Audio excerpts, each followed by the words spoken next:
Madam President, I have the honor to introduce to you and the members of the Board of Trustees, the faculty and the class of 2016 of Barnard College who are assembled here today for the annual presentation of degree candidates.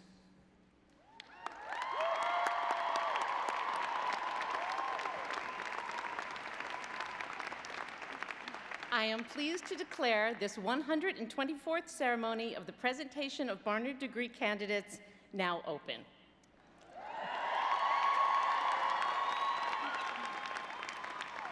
It is my honor to present Jolene Caruso Fitzgerald, Chair of the Barnard Board of Trustees, who brings greetings from the board. Thank you, Deborah. To the graduating class of 2016, I bring greetings and warmest wishes from the Board of Trustees. I'm so excited to be at Radio City Music Hall in such a historic and extraordinary space with all of you today. Each year, as I contemplate the message that I hope to convey to our graduates, I often reflect upon my own experiences and the many happy memories I have from my association with Barnard. This year, I came across a quote attributed to the great William Shakespeare, who actually died 400 years ago this month, and I'd like to share it with you. The meaning of life is to find your gift. The purpose of life is to give it away.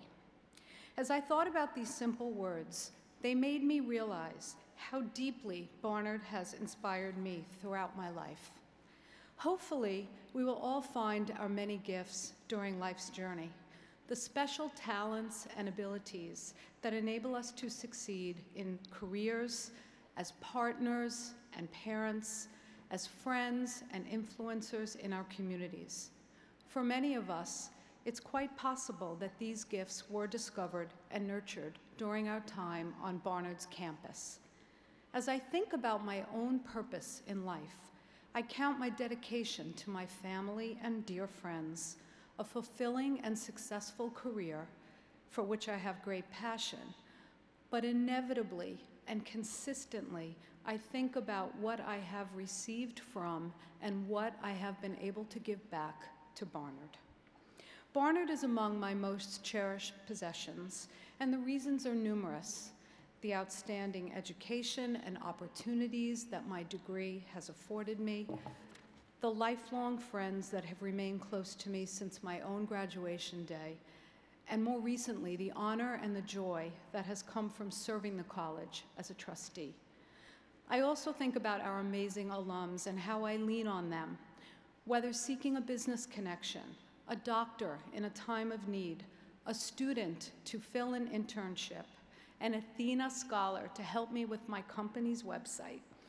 Even my husband, a Columbia grad whom I met as a freshman. Everything always seems to circle back to Barnard.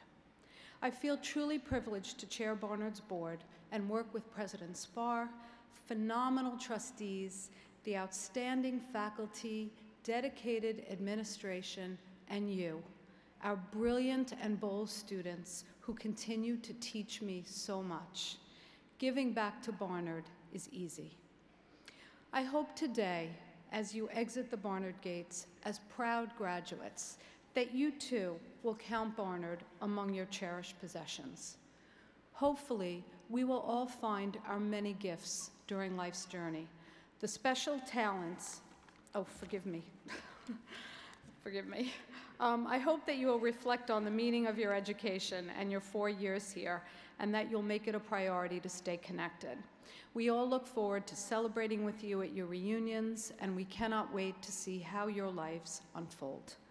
And I truly hope that you all find your true purpose in life, and once discovered, that you share your gifts with all of us who will be waiting for you back on 116th Street. Congratulations and Godspeed.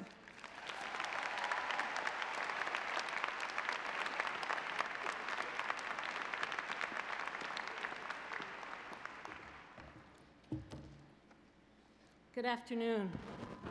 I'm Linda Bell, the Provost and Dean of the Faculty, and it is my great honor and sincere pleasure to stand before you today to represent the Barnard faculty. Together, we offer warm congratulations to the family and friends gathered here to celebrate the achievements of the entire Barnard Class of 2016, and of course, to each and every one of you magnificent graduates as distinct and distinguished individuals. Here is our prediction today, that your journey at Barnard and your memories of these last 4 years will be dominated by two thematic influences. First, by the joy of Barnard friends and relationships, that powerful throne of support provided by those encircling you who have demonstrated in countless ways that they need you, that they are there for you, and that you matter. And second, by this extraordinary Barnard faculty, the distinguished scholars and committed pedagogues who are the faculty of Barnard College have modeled excellence in their disciplines and in the classroom. Through their devotion and effort, they leave you with the tools to excel in the disciplines in which you've been trained, to write and speak with clarity and with force, and to possess the knowledge and fortitude to question with precision and tenacity that which is unclear and that which is false.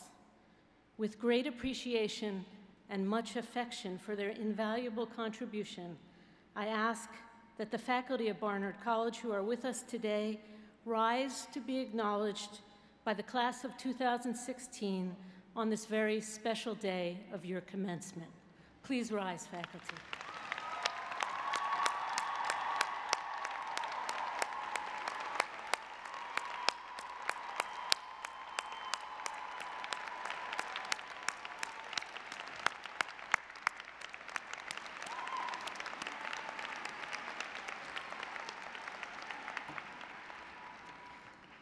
Class of 2016, we are in awe of you. You are brilliant, strong, and beautiful. Empowered by the support of friends, by the tools of your disciplines, and by the desire to create, you will slowly push the needle forward in a way that can change this world. There will be successes for sure, and moments of genuine personal and shared celebration. And there will be failure. Listen to it. Learn from it. Be immune to failure's potential for paralysis. Use the resources of your friends, of your families, of your beloved Barnard network, and most importantly, of yourself, to recognize that failure is inevitable. Failure happens to all of us. Move beyond it. To fail is to try, a part of life, a necessary ingredient of success. Whether in your professional career, in your civic lives, or in your community, however defined, remember that progress is incremental, change is essential, and that the collective force of a group is more than the sum of the individuals who comprise it. Use your skills acquired from 4 challenging years of mastering your discipline. Use your teamwork acquired from the community that you have built around you. And use the various experiences of failure and of success acquired from living a life with purpose to learn to leave here empowered and emboldened to make your world better and somehow, we hope, more humane. I know that's a tall order, but I also know that with work and desire, you are up to the challenge, and we are behind you in any way possible. Above all, we wish for you much happiness and fulfillment in your professional and in your personal lives, and offer our warmest congratulations to you all at this momentous occasion. Congratulations.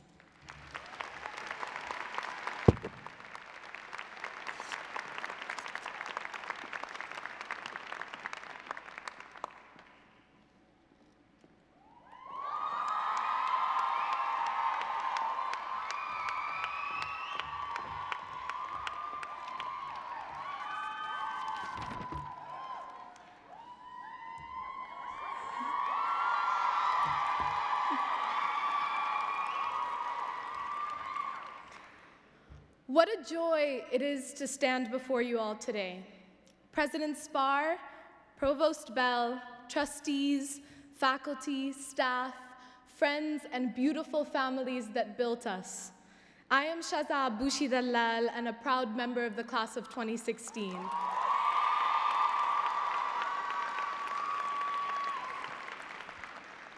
It is frequently said that graduation is the first day of our lives. I would like to dispel this notion. This is not the first day of our lives. When we were admitted around 4.5 years ago, we were already bold, beautiful Barnard women who had lived and lived impressively, and we hadn't even stepped foot through those gates yet. And now, this world is about to get 619 women who have already lived years rich in intelligence, kindness, courage, audacity, wit, and spirit. And boy, has Barnard given us one big fat slice of life.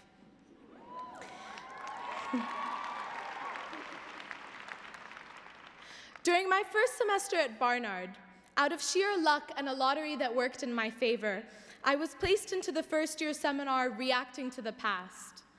The brainchild of our very own Mark C. Carnes, the class is designed to fully immerse students in a series of key historical moments by assigning each member of the class a role to be played in a set of elaborately imagined games. My class jumped into the world of Anne Hutchinson, put on trial by the Puritans of the Massachusetts Bay Colony, the Athenians on the brink of democracy, and the Grand Secretaries of the Hanlin Academy, torn between the teachings of Confucius and the supremacy of the Ming Dynasty's Wanli Emperor. I became obsessively committed to the characters I was assigned, feeling empowered by the stakes I held in such impressive historical occurrences. I spent my evenings memorizing Bible excerpts so I could passionately convince my newly Puritan peers to not let a woman die for her religious dissent. And to this day, I can still quote the witty Confucius passages I'd used to discreetly challenge the emperor without getting myself executed. Now, it doesn't take much to figure out why a course like this, quite peculiar for the average college setting, found a home at Barnard. You see, it came naturally to me and my peers to take ownership of monumental moments in history. We weren't just reacting to the past, we were reclaiming it. And the type of power, natural affinity to leadership, and ability to strategize and organize was something none of us had learned in that classroom. It was something we brought to it. You see, we don't need to be assigned a historical character to take part in history. We are the class of Barnard women that have shaped the national and international movement against sexual assault, who have created an inclusive redefinition of womanhood, who have put climate justice at the center of our cultural conversation, and who demanded institutional accountability for our complicity in state violence on Black and brown bodies, from the streets and prison cells of these United States of America to the open-air prison of occupied Palestine.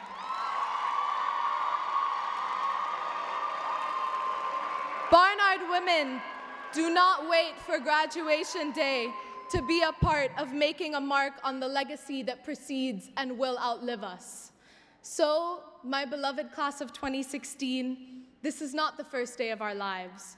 We have had tremendous lives thus far, and for that we must thank those whose sacrifices have paved the path of our success. Our families and loved ones who have poured their souls and resources into teaching us to live and love fully and boldly. We must thank our professors and mentors who have pushed us to excel and continue excelling.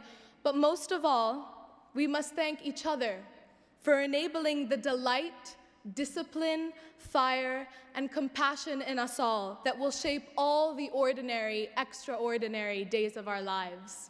Congratulations, Barnard Class of 2016.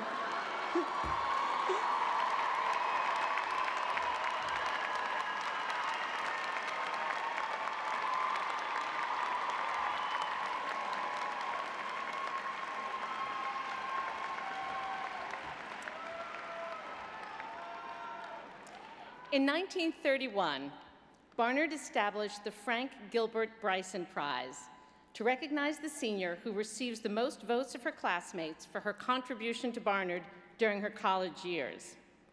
In keeping with tradition, no one in the class, including the recipient, knows the outcome of the balloting until it is announced at this ceremony. This year's Bryson's Prize is awarded to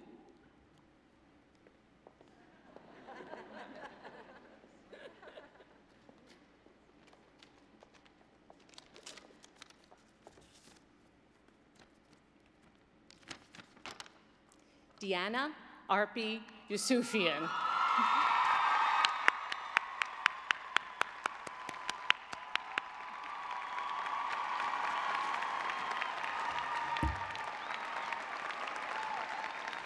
Congratulations, Arpi. This is a huge honor and totally well-deserved. Congratulations.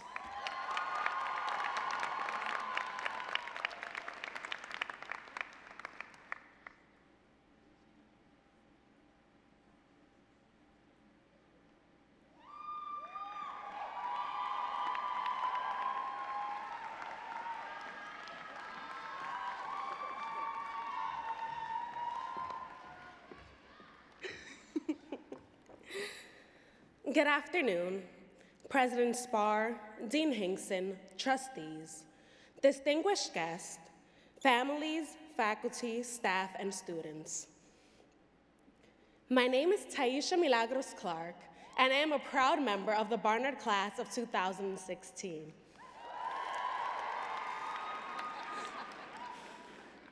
I stand before you today a very different woman from the one I was 4 years ago when I began at Barnard. Back then, I was a girl who was vulnerable, apologetic, and afraid. 4 years ago, you could not have told me that I, a low-income Afro-Latina from the Bronx, learning to love herself, would have the honor and privilege of speaking at the commencement of a school that was not made with me in mind.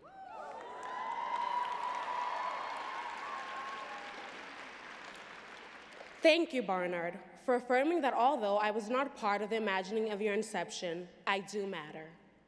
Thank you for breaking the shackles that bound me. You continue to educate a student body that aspires to dismantle the master's house, to do away with systems that bind and oppress, to educate so that we may uplift future generations. I came into Barnard with a passion for social justice and a knowledge that I'd rather sacrifice myself for the greater good than live in a world debilitated by injustice. I found Barnard to be the place for not only criticality and education, but for radical notions and activism. Barnard and its student body play a pivotal role in breaking down barriers and redefining norms, such as the definition of womanhood, by including intersectionality and questioning biology.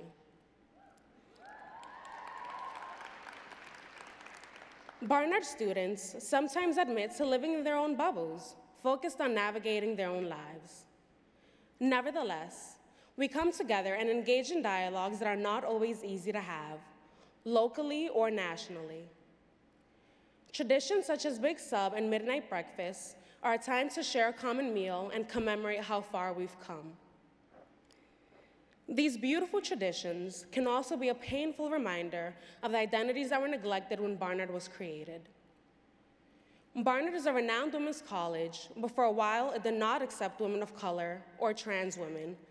And as time progresses, the cost of college nationally continues to impact accessibility for low-income students.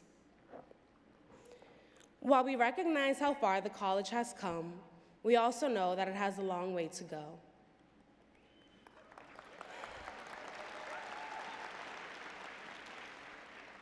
I stand before you, critical of the institution, because I love it. Because despite its flaws, Barnard presented students with the opportunity to be vocal, to demand change, and to be the change that we want to see. We seniors are remarkable and fearless leaders who have done just that. People who have held Barnard accountable and created lasting change in the institution. Barnard is known for its willingness and ability to listen and adapt as it prepares us to transcend the limitations of the world. My ability to speak before you today is a testament to changing times.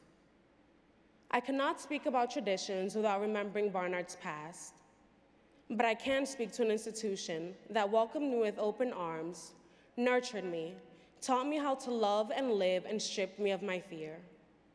Bold, beautiful Barnard is much more than our alma mater. It is a place that dares to do what so many are afraid to do. Barnard's greatest tradition is its commitment to being unafraid. And for that, and so much more, I thank you.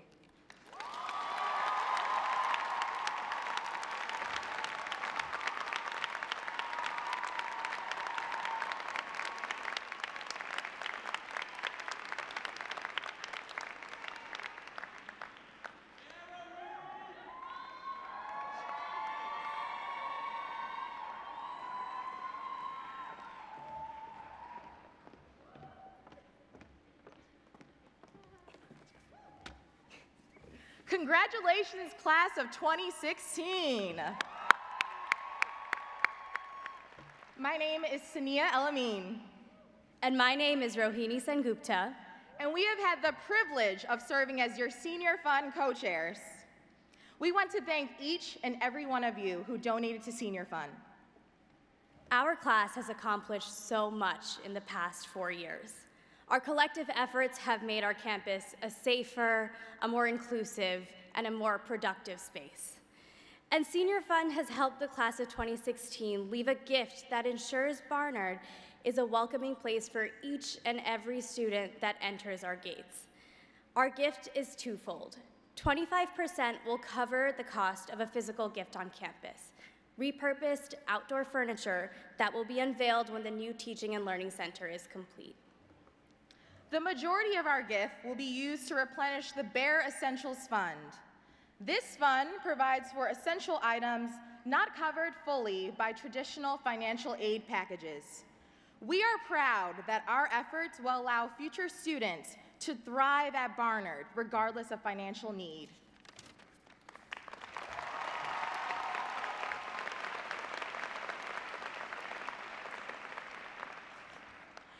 On behalf of the 2016 Senior Fund Committee, we are excited to announce that 68% of the class helped us raise a grand total of $22,000.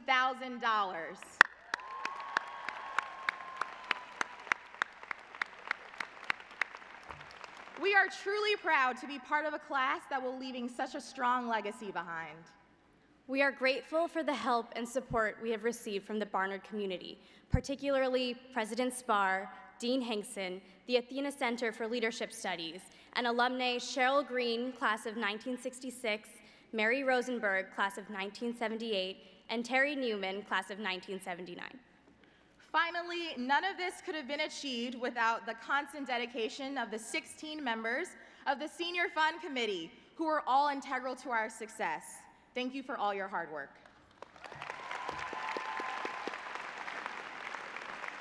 We know we will continue to give back to Barnard as alumni, and Sania and I, can't wait to see what we achieve all next.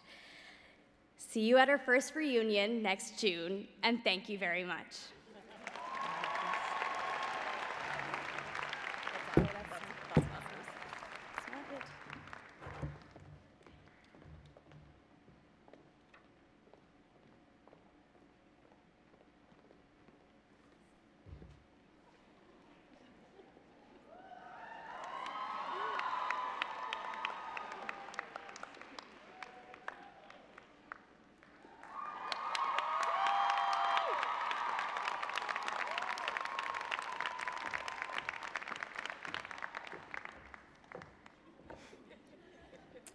Yes, I am standing. On behalf of the Student Government Association and the Senior Class Council, thank you, Board of Trustees, President Spar, Dean Hinkson, Provost Bell, distinguished guests, and beloved faculty, administrators, and staff. And good afternoon to our families and friends, both those present and those unable to be here or watching along with us today. From all of us, thank you for your unwavering and unconditional support throughout our time here at Barnard. We truly do appreciate it. And most especially, good afternoon and hello to the ambitious Barnard Class of 2016.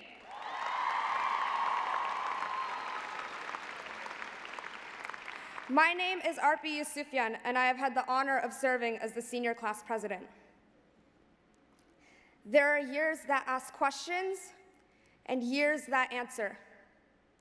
I discovered this quote back in first year seminar while reading Their Eyes Were Watching God by alumna Zora Neale Hurston. And her words have stayed with me throughout my time here at Barnard.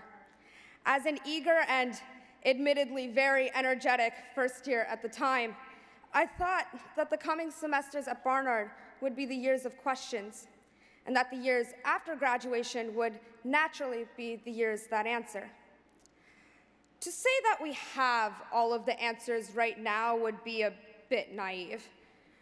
Stepping out of the gates, away from the college on a hilltop we called home for the past 4 years is admittedly daunting. Yet, while we do not fully know what the future holds for us or which of our many questions will be answered, I present a challenge to you all. When facing uncertainty, step forward and let your purpose be your guide. Our class is profoundly inspirational. We are methodical scientists, critical writers, and creative artists. We are challengers of authority and questioners of the status quo. We defy expectation, never take anything for face value, and fight for our causes, even when the outcome is uncertain. So consider the many questions and uncertainties we encountered to reach this moment, our commencement, and the identities and motivations we hold with us today as soon-to-be Barnard graduates. In knowing both the journey we have taken and the purpose that serves as our beacon, we can take our next steps. Our identities ground us. Our motivations propel us. And so with each stride onwards into the years that I hope will bring many answers, I charge you all to continue to step forward without hesitation and with your purpose to guide you. Our various destinations may not be entirely certain, but our persistence will always advance us. Take charge of your purpose. Be the one to ask your own questions. And through that, the years will answer. Because 88 years ago, Zora Neale Hurston was where we are now, facing many questions and uncertainties as she awaited her degree. But she too bravely stepped forward. Of course, with every step forward that we take, we can find certainty in having the support of our wonderful classmates, our distinguished classmates, our wonderful families and friends that share this occasion with us. And in 20 years, when we return for our reunion, how exciting it will be to not only share our destinations, but also the steps we took to get there. We are a strong, bold, unafraid class of 619, and we remember that we should have been a class of 620. But we graduate today as one Barnard Class of 2016, ready to find purpose in all that the world is to offer us, and all that we have to offer to the world. Thank you and congratulations.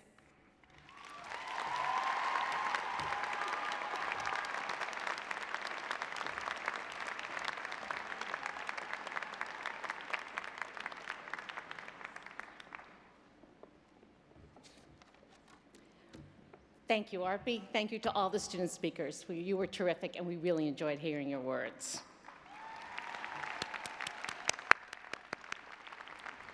Now we turn to one of the most important moments of our commencement, the presentation of the Barnard Medals of Distinction to individuals who represent the college's ideals of excellence, innovation, intellectual curiosity, and service.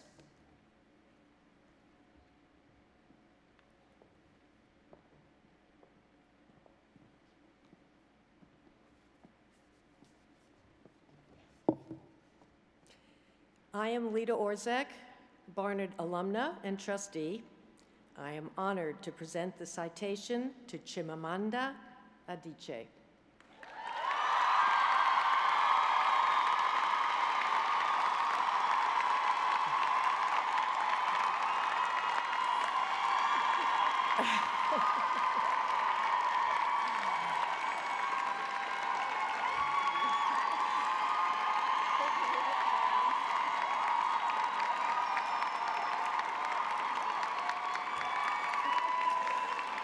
Chimamanda Ngozi Adichie, celebrated author, beloved storyteller, artist, visionary, feminist.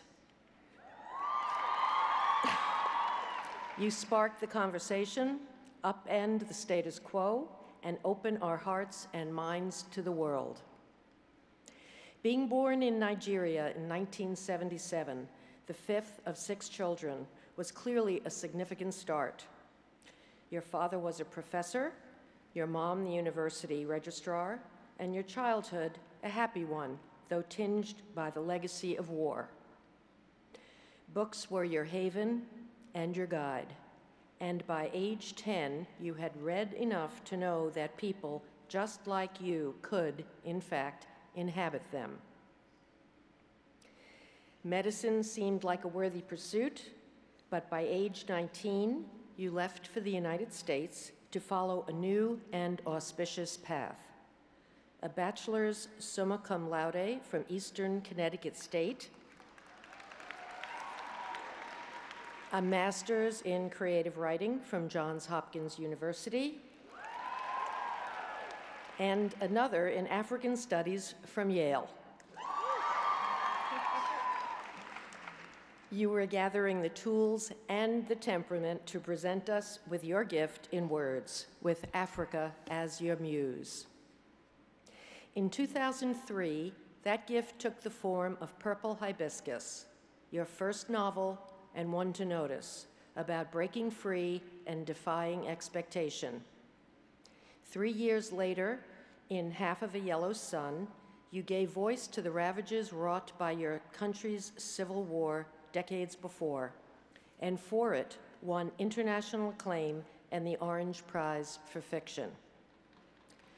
You were 30 years old. And in 2013, with Americana,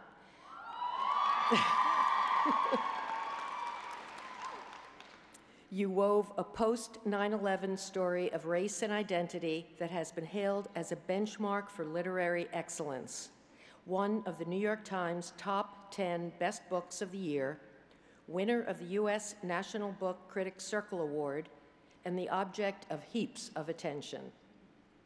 And your TED Talks, The Danger of a Single Story, and We Should All Be Feminists, have multi-millions of views. You write, we read. You speak, we listen. We honor your work, your humor, your respect for history, and your vision for the future. In your footsteps, we will all be feminists, unlearning what we have been taught to believe in order to dream for ourselves, steering clear of the single story in favor of an ever more kaleidoscopic view, staying true to who we are, messy though that may be. On behalf of my alma mater, it is an extraordinary privilege to present to you the 2016 Barnard Medal of Distinction with all due gratitude, reverence, and heart.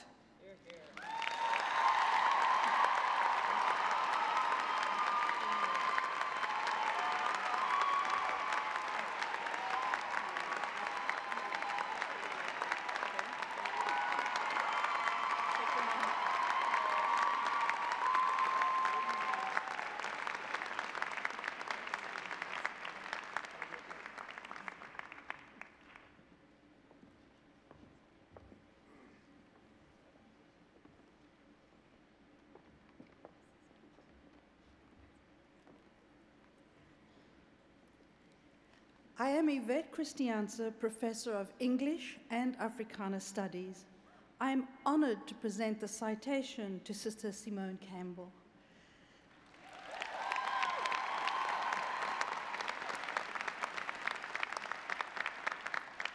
Sister Simone Campbell, lawyer, lobbyist, author, poet, religious rock star on a national stage, building hope, change, and community as the incomparable nun on the bus. Catholicism seemed like magic at first, spiritual child though you were. But soon the sense of purpose that would define your life took hold, leading you through the door of the civil rights movement to your 1967 taking of vows.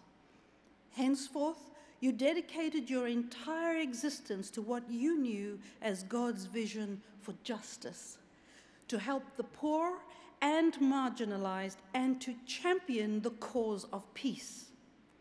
And you have been steadfast from the start as founder of the Community Law Center in Oakland, California, with your Sisters of Social Service working in the US, Mexico, Taiwan, and the Philippines, as part of a delegation to Iraq in 2002, and at the helm of Network for the past dozen years, lobbying for immigration reform, economic justice, and health care for all. In 2010, you penned the now famous Nuns Letter, credited with helping to pass the Affordable Care Act into law.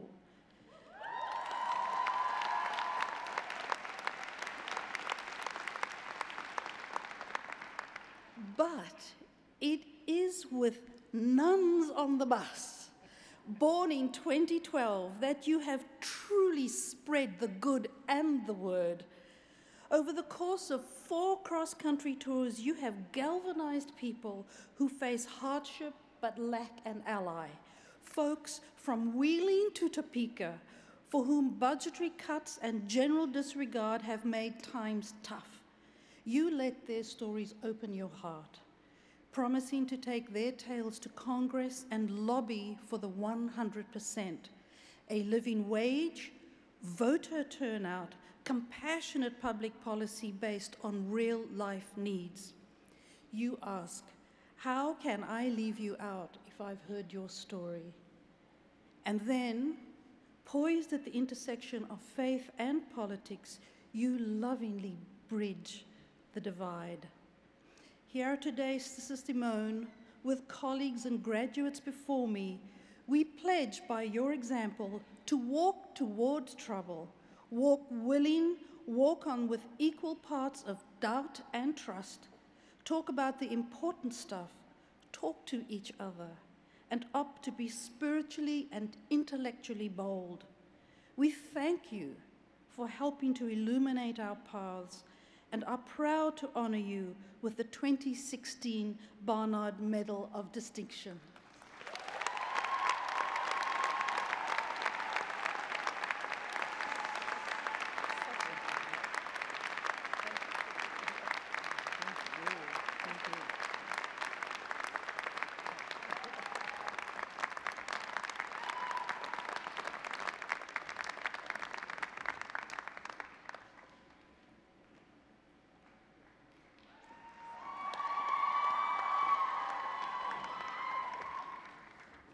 I am Emily Blady, a Barnard senior in applied mathematics.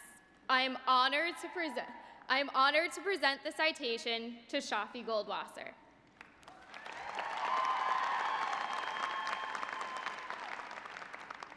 Shafi Goldwasser, computer scientist, celebrated researcher, esteemed professor, and winner of awards. We strive to decipher your complex and dazzling work because we know that it is truly changing our world. America and Israel both proudly claim you. Born here in New York City, you grew up in Tel Aviv through grade school and high school, loving literature and time spent on the beach. But applied mathematics drew you to Carnegie Mellon University for a Bachelor's of Science in 1979. Then, undaunted by uncertainty, you tried out computer programming, fell for algorithms, and worked on CMU's multi-processor system project. A summer internship in Los Angeles took you back to the beach and eventually up the coast. There, without a full plan in mind, you started graduate studies in computer science at the University of California, Berkeley, setting a path for greatness. You thrived in the academic mix and began to develop theories of your own, such as the pivotal zero-knowledge proof, in which one party can prove they have a piece of information without revealing that information itself. You went on to MIT as a postdoc and then professor, and in an echo of your dual citizenship, also began teaching at the Weizmann Institute of Science in Israel in 1992. Woo.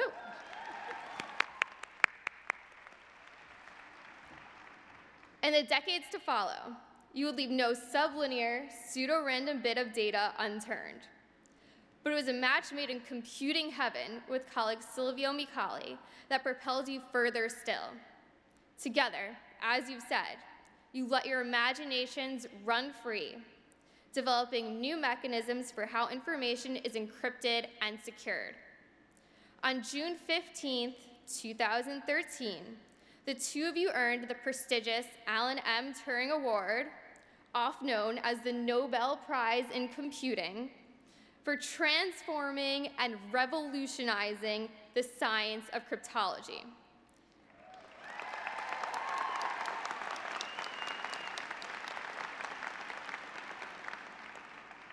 And you, only the third woman ever to receive it.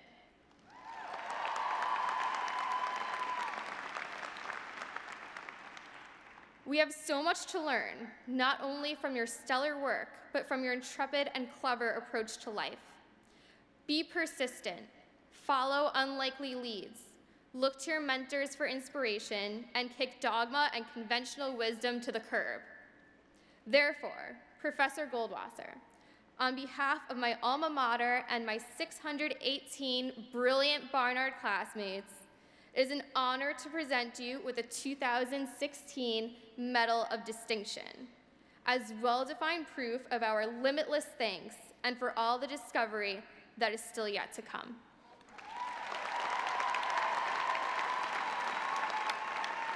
Nice job. Congratulations.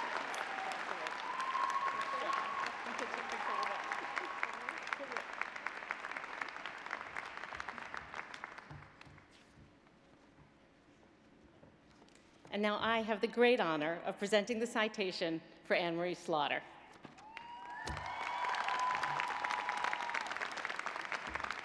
Anne Marie Slaughter, you are a public servant and a policymaker, an expert lawyer, a distinguished prep professor, and for two boys, a parent. In the ongoing conversation on work and life, you bring fresh eyes and an ardent voice. It was 1958, and the world was changing fast. You were born on a September Saturday in Charlottesville, Virginia, and it's easy to imagine that you took notice of it all. But there was still a lot to learn. You earned your BA from the Woodrow Wilson School at Princeton in 1980, where you would return several decades later to serve as dean. You received a Master of Philosophy in International Relations from Oxford in 1982, with a Doctor of Philosophy to follow. In between, you graduated from Harvard Law School. But while those institutions, steeped in tradition, prepared you for a career, they didn't begin to prepare you for the challenges you would find. After teaching at Harvard Law School and serving as the first female dean at the Woodrow Wilson School, the government called and you answered. On January 23, 2009, Secretary of State Hillary Clinton announced your appointment as the Director of Policy Planning under the Obama administration. Again, you were the first woman to hold that position.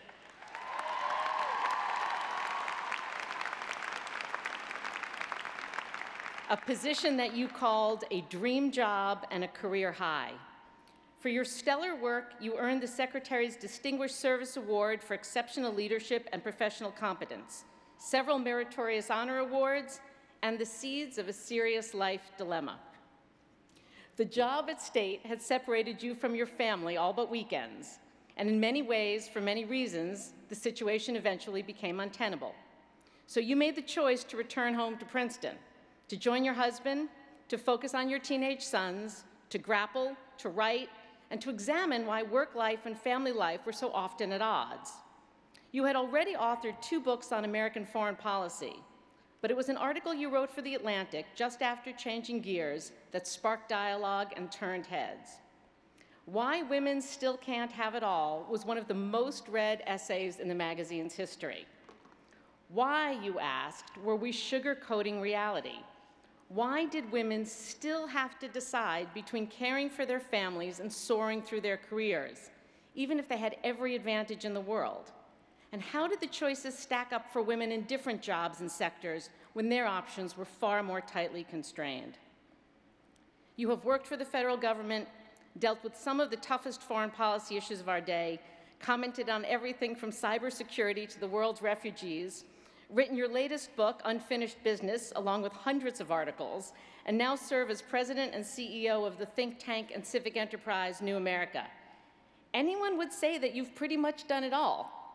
And still, somewhere between changing diapers and challenging norms, you have made a national debate on work and family, on breadwinning and caregiving, both personal and critical. Dr. Slaughter, today we honor you for bringing gravitas to parenthood, for reminding us that the pursuit of happiness goes along with life and liberty, and for pushing our country to adopt the family-friendly policies that others have already taken to heart. I am proud to present the 2016 Barnard Medal of Distinction with gratitude, respect, and a hopeful eye to a more humanist revolution.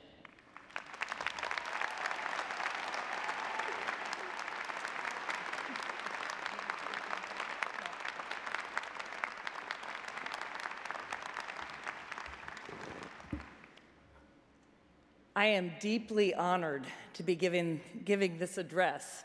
And I have to say, it's the only way I'm ever going to make it to the stage of the Radio Music Hall. I follow in a long line of distinguished speakers, including in 2012, President Obama. But when I was announced back in February, many of you protested. A group of you, both students and faculty, wrote to President Spar and signed a campus petition. As one eloquent signatory wrote in the Columbia Daily Spectator, quote, "I would prefer my commencement speaker to be someone who preaches a feminism like mine, one that is intersectional and inclusive to its core. I believe that Chimamanda Ngozi Adichie fits that description more than Anne-Marie Slaughter." I am not here to shake my finger at you. I heartily approve campus protest and think that Barnard is doing an excellent job of educating all of you to be questioners and critical thinkers in the best liberal arts tradition. President Spar also responded exactly as she should have, calling in the leaders of the protests and inviting all of the medalists to speak at a reception yesterday. And perhaps above all, I am an enormous admirer of Chimamanda Adichie's work, particularly her novel Americana, and I was honored to find out that I would be on stage beside her.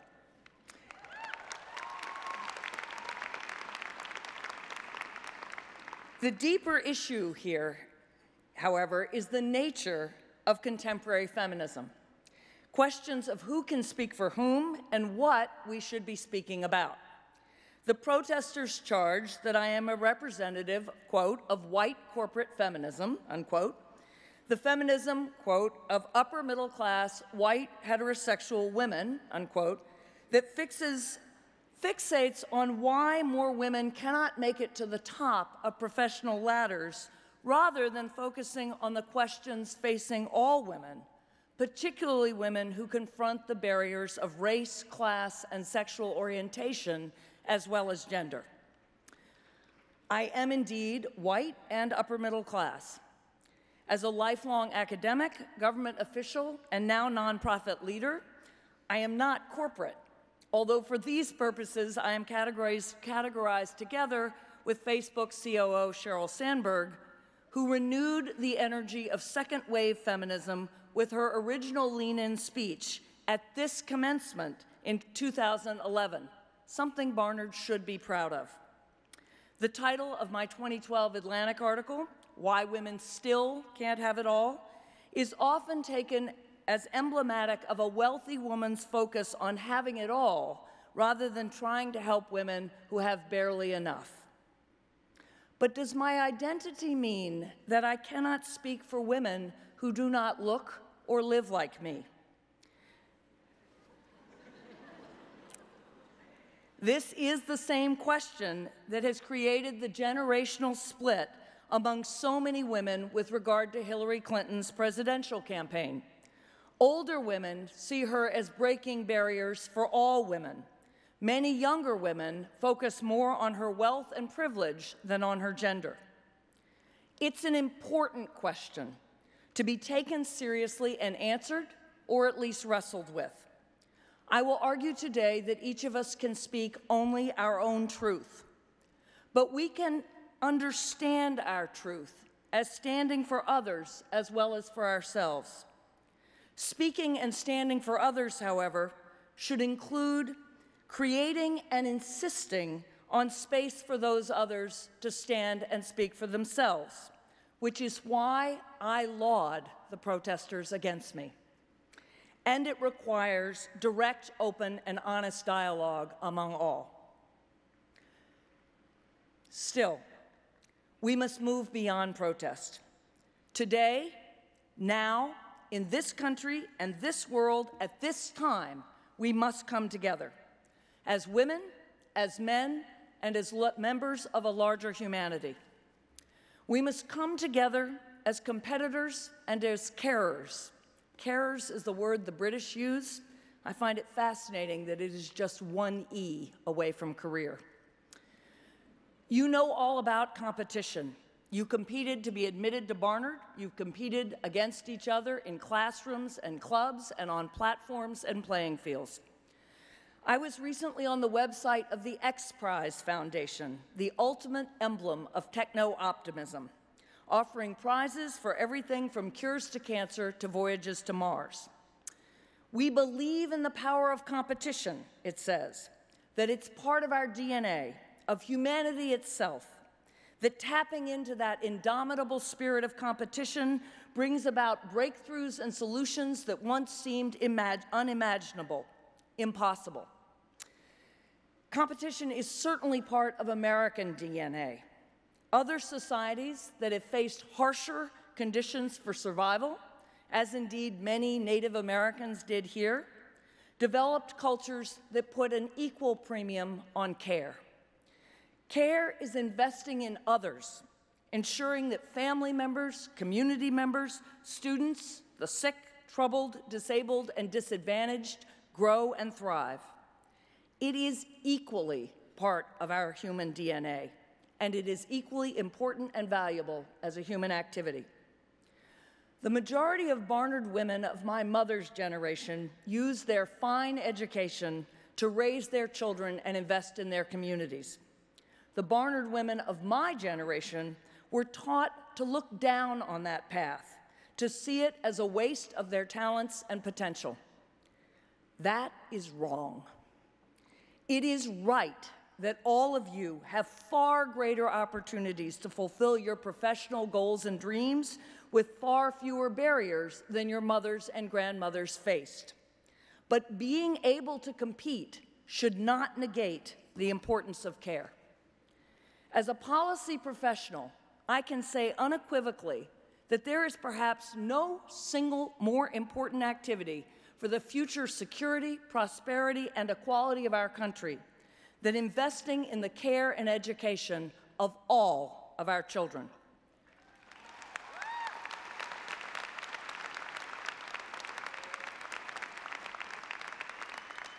We now know that in the first 5 years of a child's life, we are not simply filling his or her brain with information. We are shaping that brain, determining how much and how well that child can learn for the rest of his or her life. We are determining the future of our society and indeed of humanity. Not all of you will have children, but all of you have parents or other beloved adults in your life who will age, as indeed all of us will. And at the other end of life, care will determine not only how long we live, but how well, how productively, with how much dignity and autonomy. That, too, is vitally important work for our society and ourselves. Caring is the heart of our humanity. When we praise someone for being humane, or when we give awards to great humanitarians, we are valuing their caring, not their winning. Valuing care as much as competition is also vital for an inclusive, intersectional feminism. We not only have too few women at the top, we have far too many at the bottom. And by far the largest group of women at the bottom are single mothers who receive incentives to work to support their families, but no support for their work of caring for those families.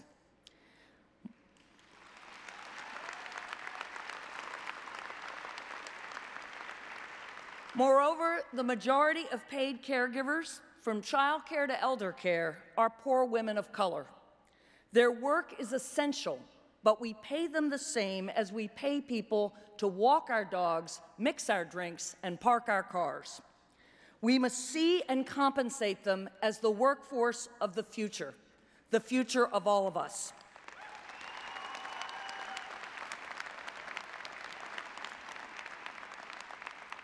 So we must come together as competitors and carers. We must also come together as women and as men. We must have exactly the same expectations of men as of women, that they provide for their families with care as much as cash. For those of you graduating today who will marry men or choose them as life partners, you should expect them to be equally competent at caring for children's parents or other family members as you are.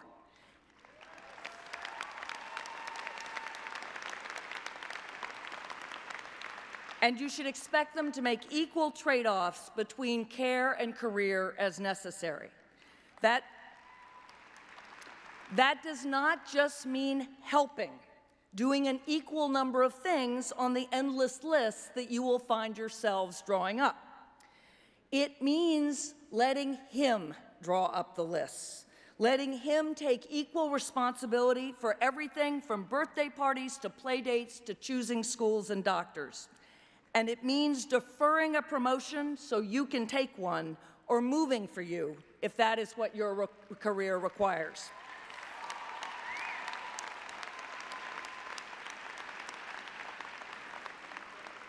But it equally means valuing the men who have the courage and confidence to break out of traditional gender roles. I speak now not only to future wives and partners, but also to the parents, the grandparents, and other family members in the audience who have brothers, sons, and future sons-in-law. You must value the man who supports your daughter with time rather than income.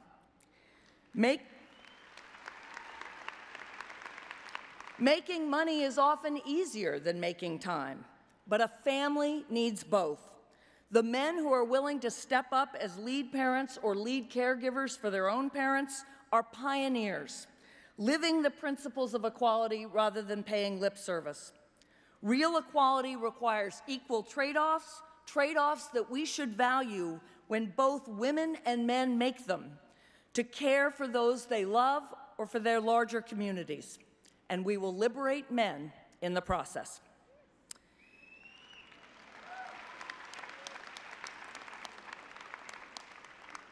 We must come together as competitors and carers, as women and as men, and as all women. We must come together as women of all colors, including white. As women of every ethnicity, creed, and national origin. As heterosexual, lesbian, bisexual, queer, and trans women. As rich women, poor women, and middle-class women. As teachers, coaches, counselors, therapists, ministers, rabbis, imams, firefighters, police, soldiers, nurses, doctors, lawyers, engineers, bankers, professors, CEOs, and presidents.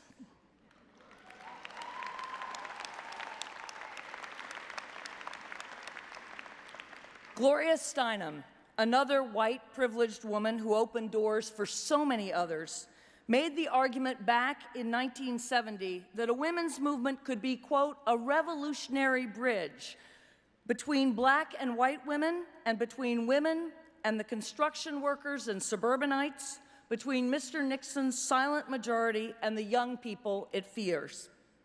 Women could provide the link between all those groups, she wrote, because, quote, they are sisters. They have many of the same problems, and they can communicate with each other. I would add, listening to so many of you, that they can communicate with each other and lift up each other's voices, creating spaces and platforms for everyone to be heard. In that spirit, let me close with the words of my fellow honorand, Chimamanda Adichie, a woman certainly equally worth hearing. In a pamphlet she published based on her TED Talk, Adichie defines feminism without qualifying adjectives: white, corporate, heterosexual, or intersectional. A feminist, in her view, is, quote, a man or a woman who says, yes, there's a problem with gender as it is today, and we must fix it. We must do better. Indeed, the title of her pamphlet is We Should All Be Feminists. That message has never been more important. You are graduating during an extraordinary moment in American history, where the first woman ever is set to be the presidential candidate of a major national party. And when her opponent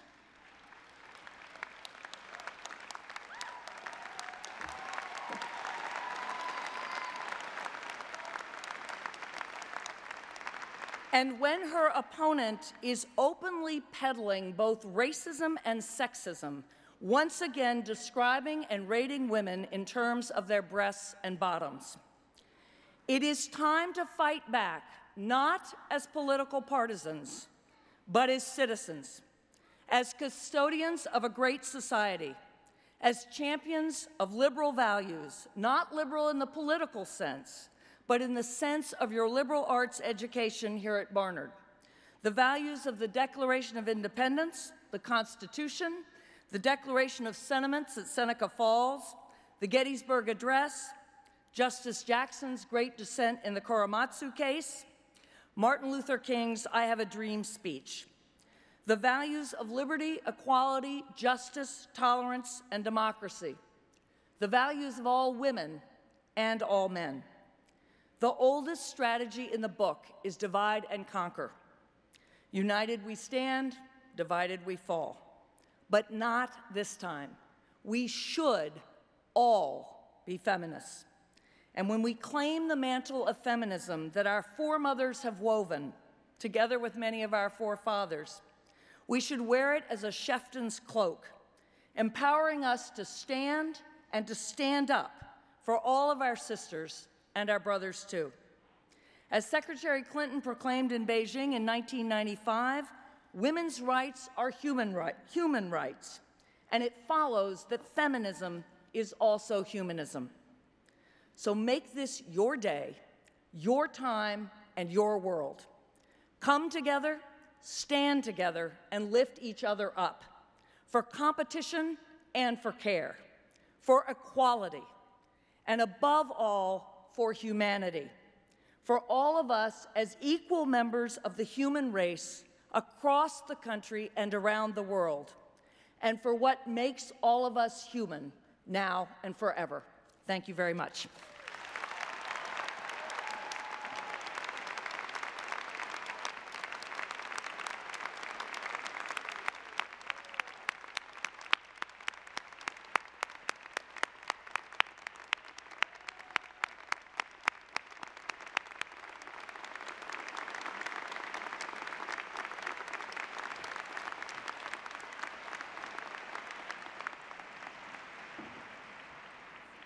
Good afternoon, and congratulations. It is an honor to be with you all today, and a bittersweet pleasure to send you off into that adventure known as life. During your time on campus, the Barnard Class of 2016 has already experienced, even maybe provoked, a fair amount of adventure. More, I think, than the average graduating class. You arrived smack in the middle of the headwinds that would become Sandy. the greatest storm to hit New York in over 70 years. You sailed through the hurricane with string cheese and a plum, opening your energies and rooms, when necessary, to those hit harder by the storm. You survived the blizzard of the century, the mysteriously moving magnolia, and still the election from another planet. As a class and as individuals, you led the campaign to open Barnard to transgender students.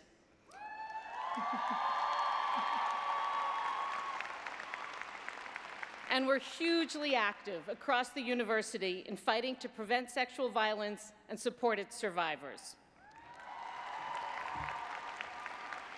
You advocated on behalf of Black Lives Matter and in favor of fossil fuel divestment.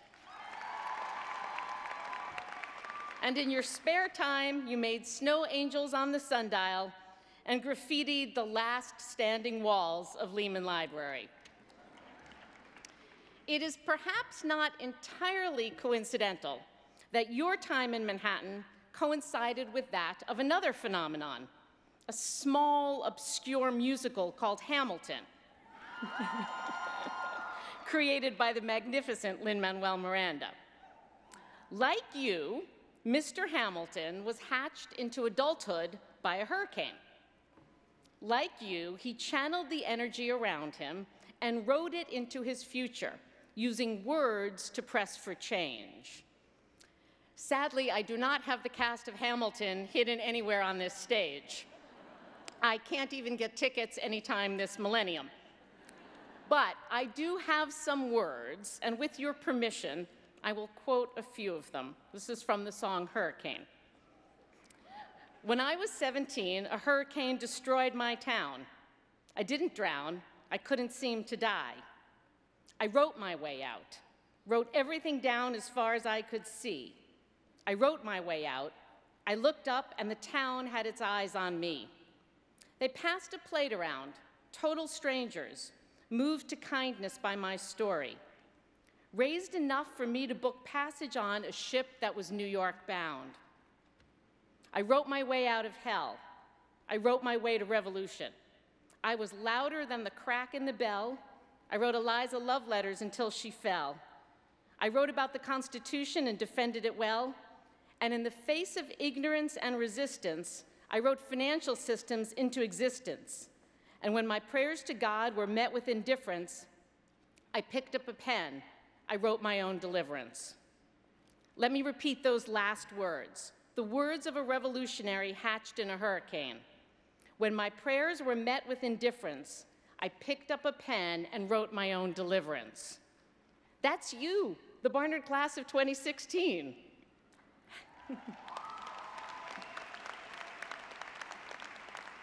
Hatched in a different century's hurricane, you too have picked up your pens, or, okay, your MacBooks, and written your own deliverance. Louder than the crack in the bell, you have found your voices and made yourselves heard. Now, I will confess, as one of the people who was frequently stuck at the receiving end of your voices, I did from time to time find them a little bit louder than I might have preferred. They were sometimes a wee bit more insistent than I might have suggested. But you made your points and caused them to be heard and pushed your world to change. This is part of what you have learned at Barnard, part of what you will take with you when you walk through our gates for the last time tomorrow. Fighting for change, writing your way out of hell, has become part of who you are and what you will share with society for the rest of your days. But before you leave, and as you begin the complicated, intricate, frustrating, and beautiful process of figuring out how you will leave your mark on the world, I want you also to think about the difference between protest and advocacy, and between opposition and engagement. I want you to think about power and what it means to grasp and grapple with it. Today, we live in a world that has become famously flat, and in which it has become harder to see where power actually lies. Hierarchies that once marked and defined society, Structures, that is, like religious orders or royal families that controlled who could say what or do what or be what, have now evaporated from all but the most isolated corners of the globe. Technologies that once preserved and upheld the ranks of the powerful, things like industrial plants, broadcast television, and printed newspapers, have been replaced by those that widen access and remove boundaries.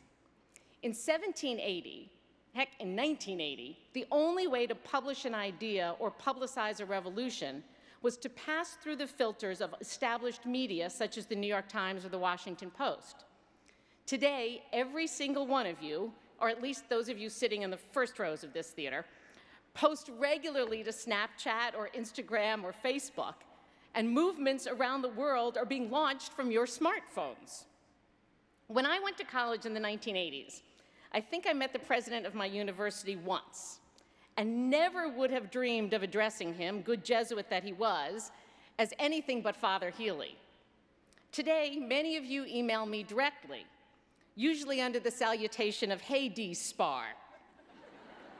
Not, of course, that I don't find that charming in its own way. But here is the rub, the crucial rub, which is that the technological flattening of hierarchy doesn't necessarily flatten power or make it any more accessible.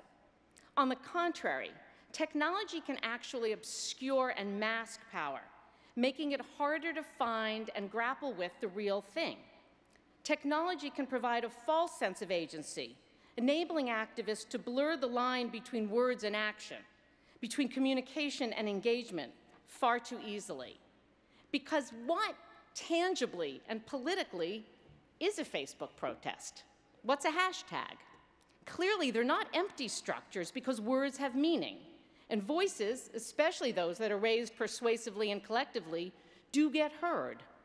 To have true impact, though, the kind that creates and sustains change, the kind, quoting Hamilton again, that writes a revolution, words and symbols of protest have to be combined with strategies for actual, tangible, old-fashioned political engagement, the kind that includes actual conversations with actual arguing people.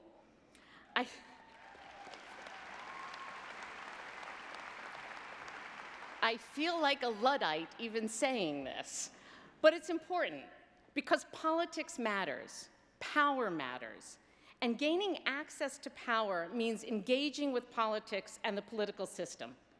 It means not just issuing demands via social media, but showing up for meetings and drafting boring things like agendas and proposals. It means actively disagreeing with those you oppose or seek to convince, not just swiping left. Politics, despite what you may have heard recently, is not, in fact, about the art of the deal. It's about the art of the compromise. Because power does not come simply from claiming rights or exerting authority. It comes from defining rights, arguing on their behalf, and making the kind of painful and detailed trade-offs that arc over time towards the good. Hamilton understood that. And indeed, his two greatest historical legacies, the defining arguments of the Federalist Papers and the creation of the United States banking system, were both negotiated settlements, complicated bundles of compromise struck with former adversaries and under a considerable amount of duress. Neither the US Constitution nor the US banking system were pure in their theoretical foundations or ideologically neat. Instead, like most great political triumphs, they were hatched and wrangled and refined through a distinctly political, exceedingly messy process. Or as Hamilton himself expresses it in Federalist No. 1, happy will it be if our choice should be directed by a judicious estimate of our true interests, unperplexed and unbiased by considerations not connected with the public good. But this is a thing more ardently to be wished than seriously to be expected. The musical version of this insight is more succinct. Winning was easy, young man, Washington says to Hamilton. Governing's harder. Which isn't to say that you should ever give up on the winning or the fighting. because you have learned, each and every one of you, how to fight, how to muster evidence for a cause or theory you believe in, how to rally support behind an idea or an event, how, like Hamilton, to use your brains and your words to write your own revolutions. Don't ever stop doing that. But remember, amidst the inevitable hurricanes and other storms of life, that the biggest fights and the most important fights don't end with victory. They endure instead through solutions, through the messy, murky process of figuring out how to make things work. In Hamilton, the musical, the evil King George bids farewell to his revolutionaries with some fairly cynical words. "You're on your own," he sings. "Awesome. Wow. Do you have any clue what happens now?" Well, I have a clue, because I have known the Barnard Class of 2016, and I have seen your predecessors march across this stage and into their own futures. Here's what will happen. You will have a first job that you don't really like. You will have a second job that's probably even worse. You will throw your energies into causes that disappoint you, and maybe a few relationships that will break your hearts. And along the way, you will hone your skills and build your resilience as the months and years unfold. You will find your passion, possibly where you least expected it, and evolve into the next version of you. You will settle down and rise up and decide where your own hurricanes will wander next. You will write your own revolutions, each and every one of you. You will raise your voices and leave your marks on whatever corners of the world you choose to call your own. And we will watch you from afar, reveling in your joys, your fights, and your successes, grateful to count each and every one of you as one of Barnard's own. So write your way out now, write your way out, and tell the stories you were destined to tell. We will be watching and wishing you all the love and luck in the world. Thank you.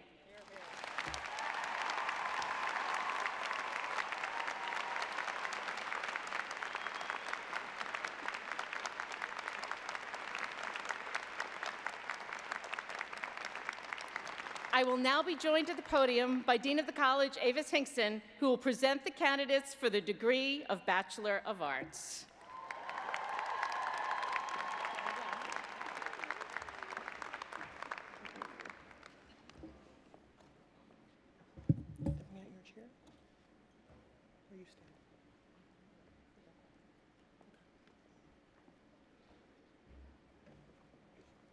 To the class of 2016, I join with the many others that have offered you words of congratulations today. I wish you only the very best in your future endeavors. I look forward to being your sister alumna for the years to come. Madam President, it is my privilege and great pleasure to present to you now the determined, compassionate, activism-dedicated, strategically thinking, globally minded, community-building, environmentally conscious, fun-loving, and absolutely extraordinary change agents of the class of 2016.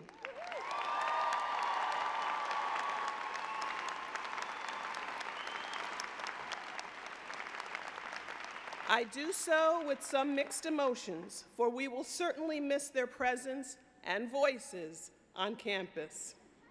Included are some members of the class on whom the degree was conferred last February, and those who have completed in this term the requirements of the Bachelor of Arts, and a very few who expect, indeed have solemnly pledged, to complete academic work during the summer.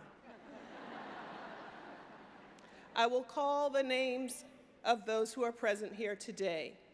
The order of the procession will be by major fields, and candidates will process to the platform as their names are read. And I ask all of you to please withhold your applause until the last senior has been presented. That's not a joke. Africana Studies. Ornella Frigid.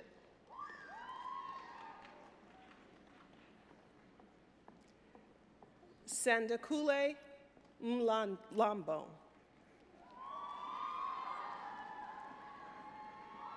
Manuela Perez. Gabrielle Smith. Nichelle Watkins.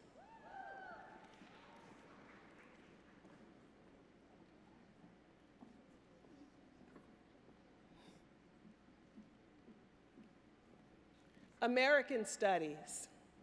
Monique Bartley.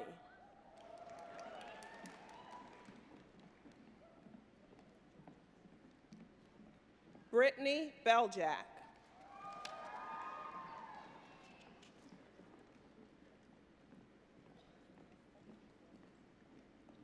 Quincy Clegg.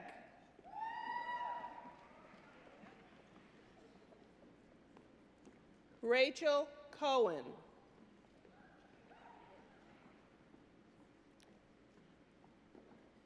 Ruby Dutcher.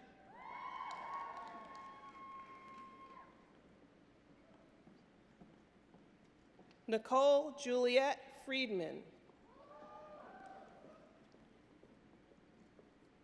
Maya Litwin. Kelly Reller. Rainey Shattuck.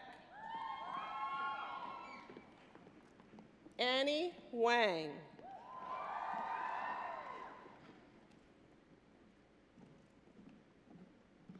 Anthropology. Hannah Askenazi. Alana Brody. Christina Ellsberg. Alicia Gideon.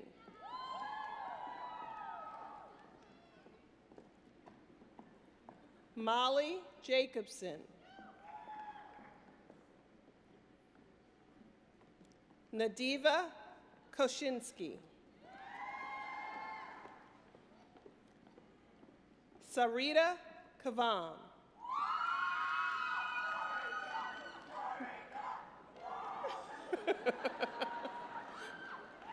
Elizabeth Markman.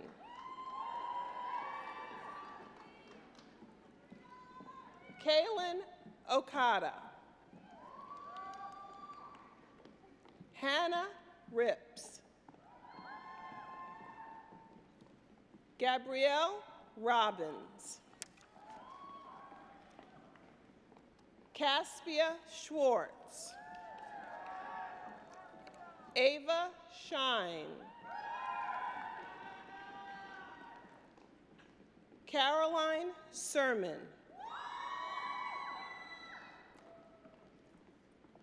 Adia Taylor. Applied Mathematics. Emily Blady. Sarah Alice Hanna.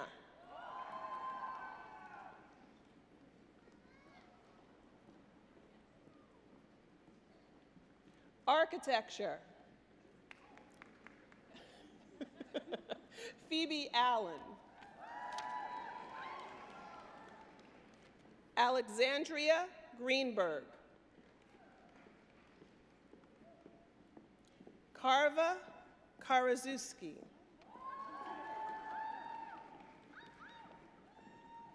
Victoria Lai.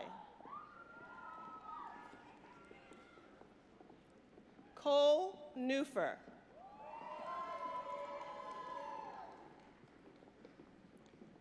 Shakrat Oniyangi.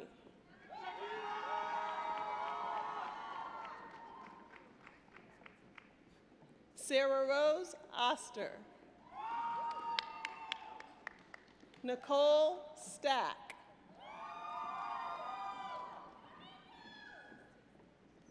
Isha Shu.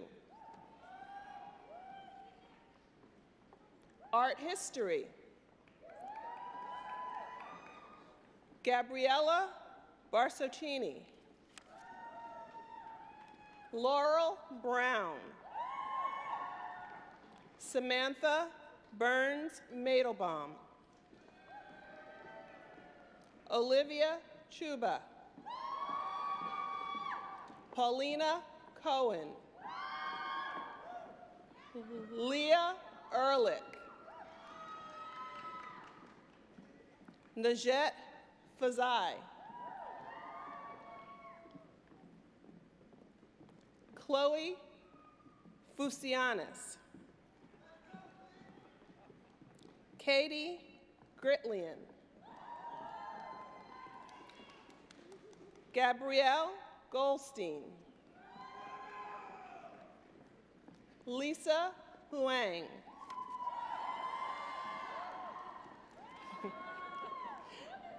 Ingrid Lundgren.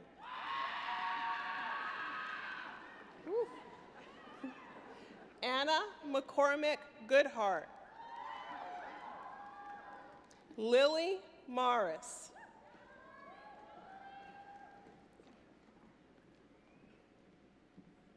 Paula Moskovitz. Susanna Myers. Heather Nichols. Madison Proct. Avery Schrader.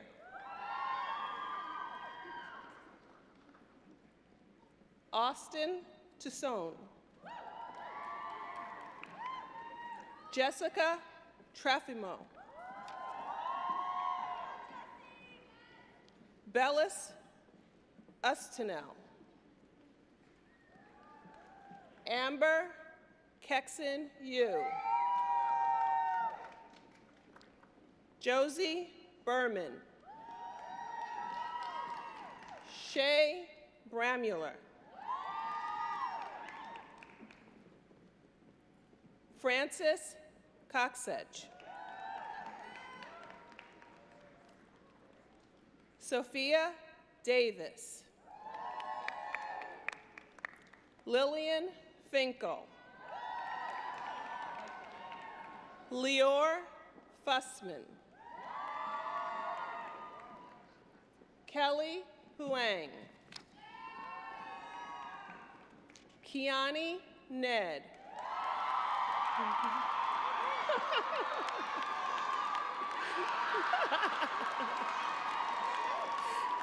Ava Shack. Megan Schwab. Jessica Sun. Chujang Tang.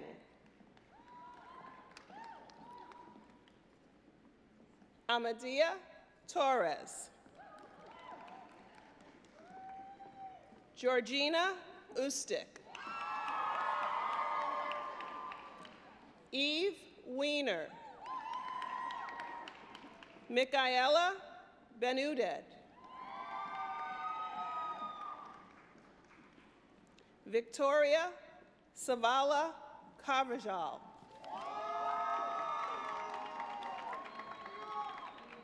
Adrian Nell.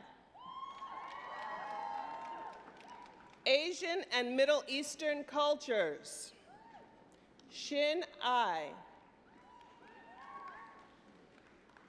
Nazrin Akhtar.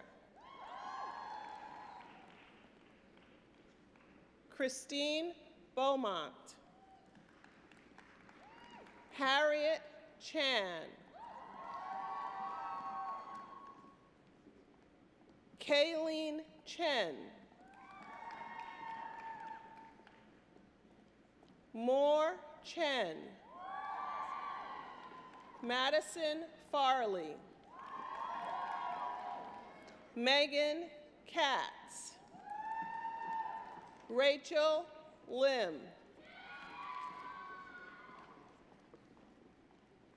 Haley Volke. Grace Eggert.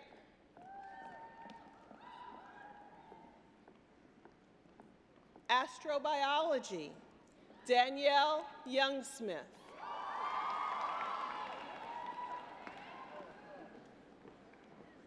Astronomy, Gladys Velez Cicero. Biochemistry,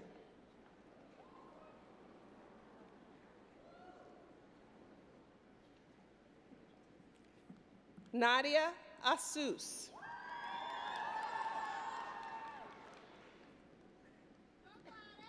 Sherez Belbelidia. Naomi Dalchen.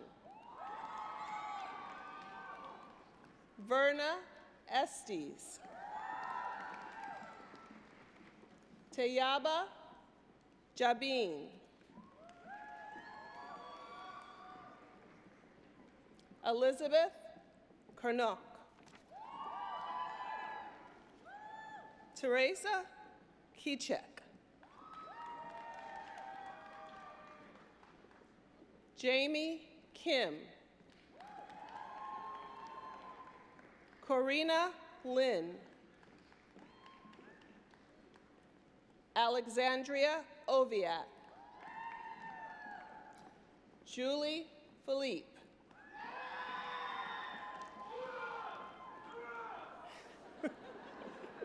Natalie Tulene. Leah Zami. Biology.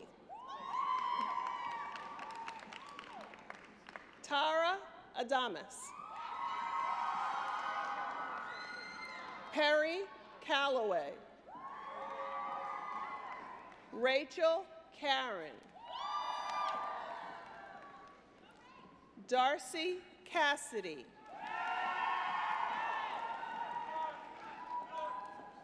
Sinyu Chow. Elenka Chubatario. Nina Dioras. Maya Feldman.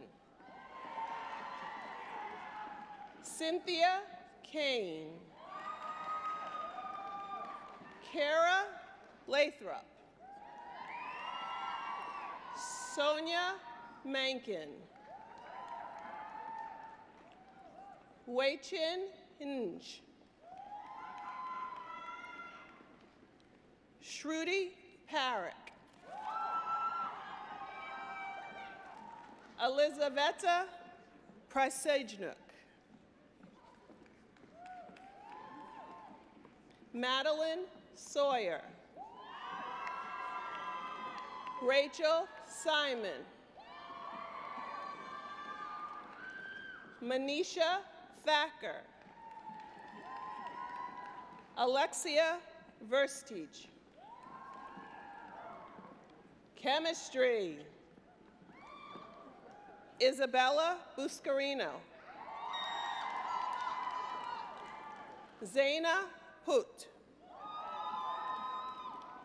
Cam Buzzard. Angela Cacciola. Margot Miller.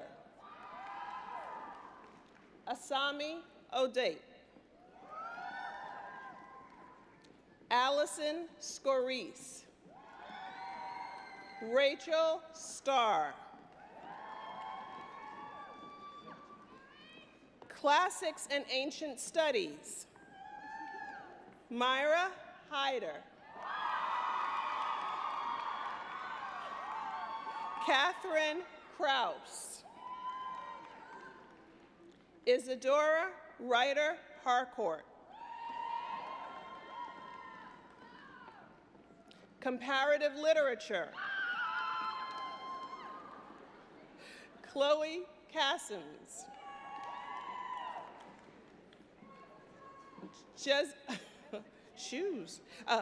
Jessamine Fazili.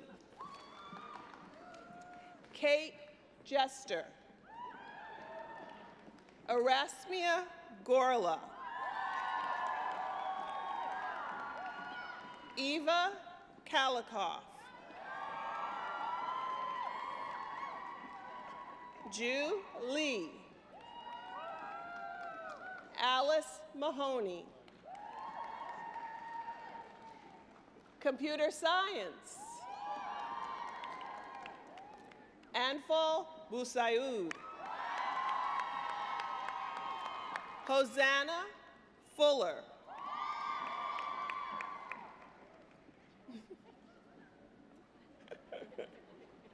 Jada Hawkins.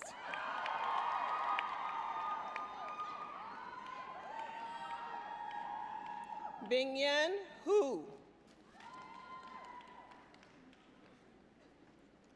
Morel Kim. Rachel Lowe. Jean Mariano. Bao Nugent. Chloe Oppenheim.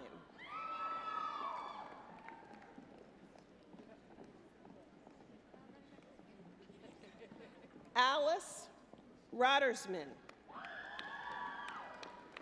Lauren Tom. Sasha Brenman. Dance. Latera Brown. Erin Diebel. Bridget Jameson. Holly Reedy.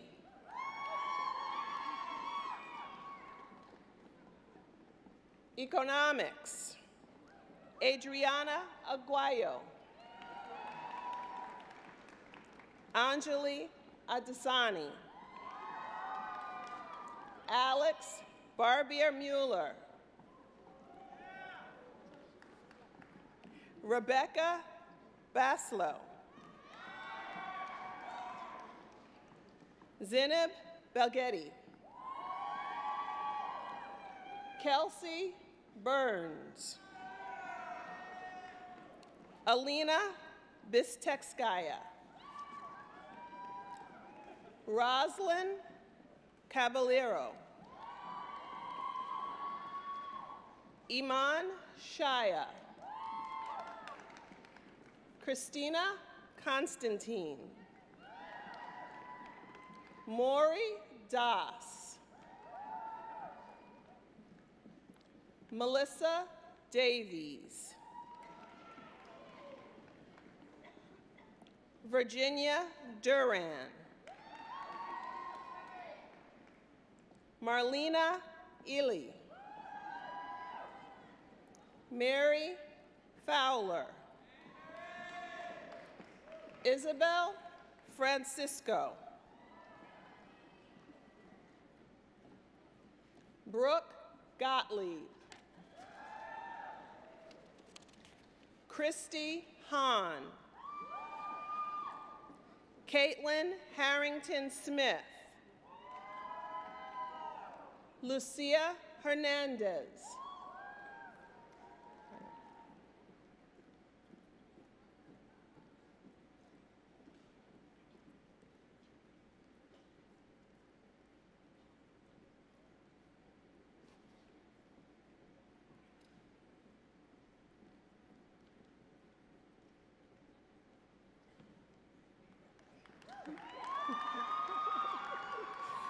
Emily Hollander.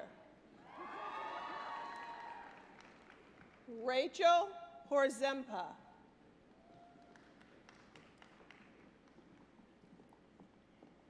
Tara Num Islam.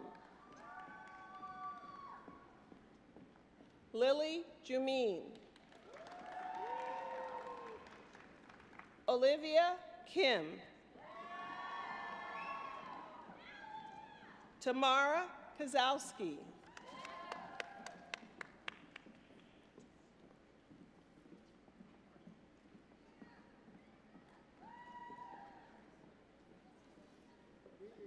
Mari Kurihara. Tashi Lama. Milana Laren.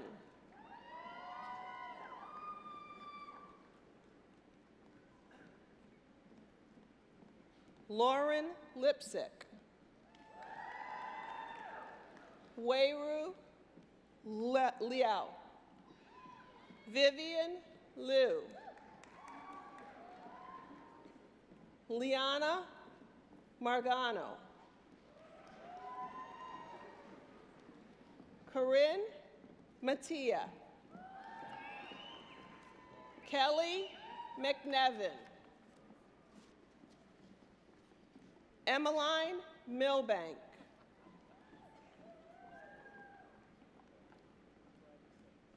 Alekia Mokovili.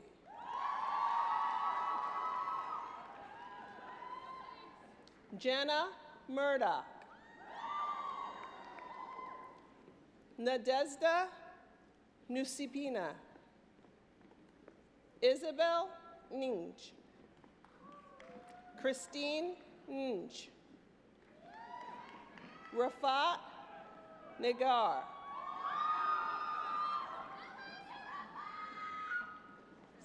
Stacy Osias.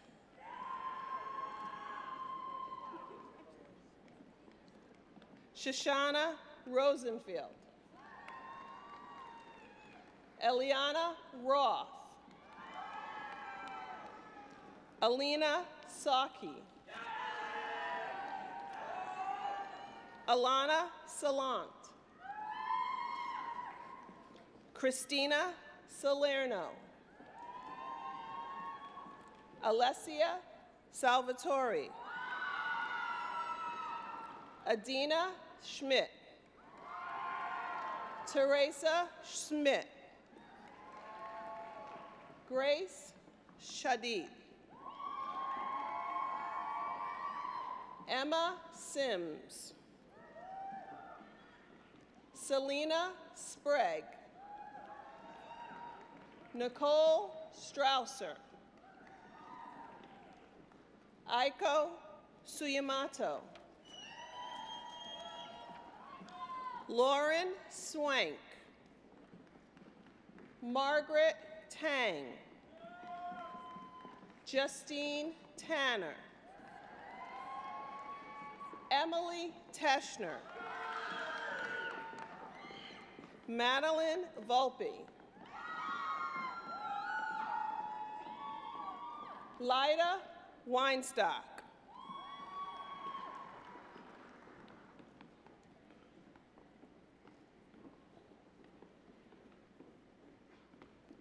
Poilum Wong.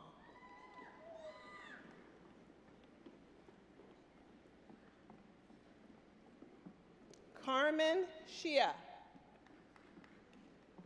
Mongsi Ji. Xia Chengyu Zheng. Economics and Mathematics. Dua Abu Alafia.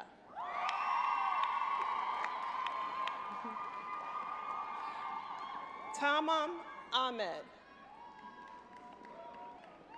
Lise Benashu. Anna Loria. Kayla Levinson. Suja Nu. Mimi Sam.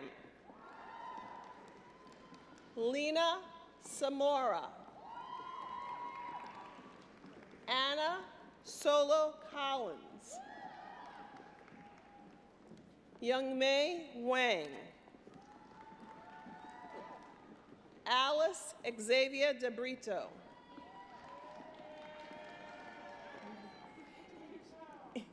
Economics and Social History.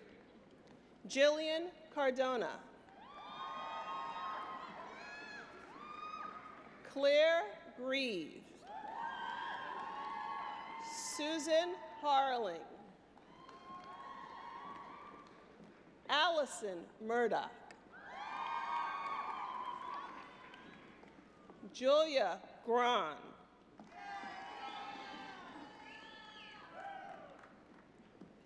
English, Zoe Baker Peng. Amanda Brown. Sarah Choi. Megan Kuning. Rebecca Dashinsky. Shara Eliassian. Emily Fenster. Lauren Field. Heather Floyd. Anna Friedman.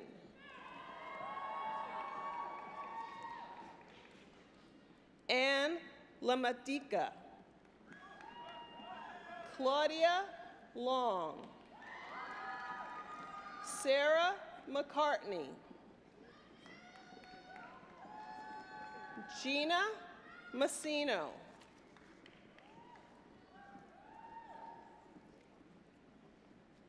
Andriana Matvishian. Zarina Marin. Zoe Miller. Angelica Modaber. Lillian Mudge. Paige Ostick. Laura Otsu. Gabrielle Rice. Jordana Rote. Tova Rohatner. Sarah Rushnider. Sarah Schreiber. Anna Singer. Francesca Sick. Emily Southwick. Noah Stolzenberg Myers. Leah Thomason. Isabel Teretz. Jacqueline Shu. Carl-May Acker. Nia Ashley.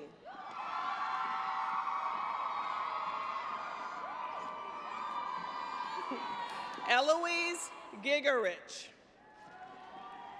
Lily Kaplan. Gabrielle Noon. Alexandra Sanchez.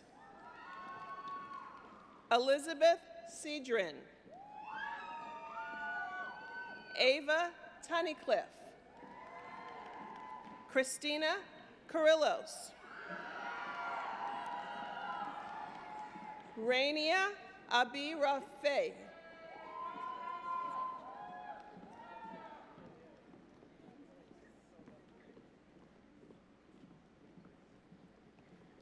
Camille Baptista. Juliana Brandano. Mary Galley. Alexandra Horn. Gabrielle Kirschner. Talia Lacretz. Juno McCallum. Alia Persico Shamus.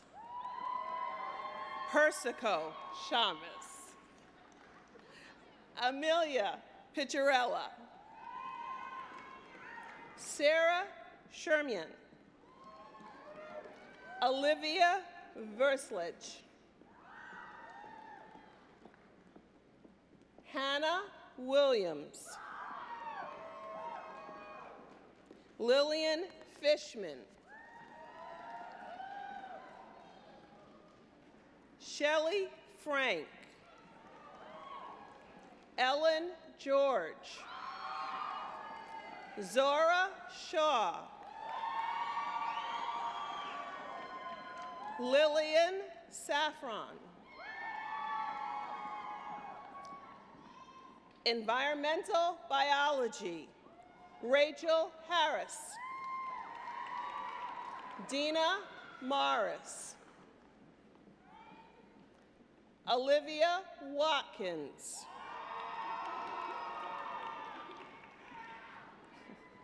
Environmental Policy, Catherine Barr. Barsa. Claudia Nagy. Valentina Strakopia Tova.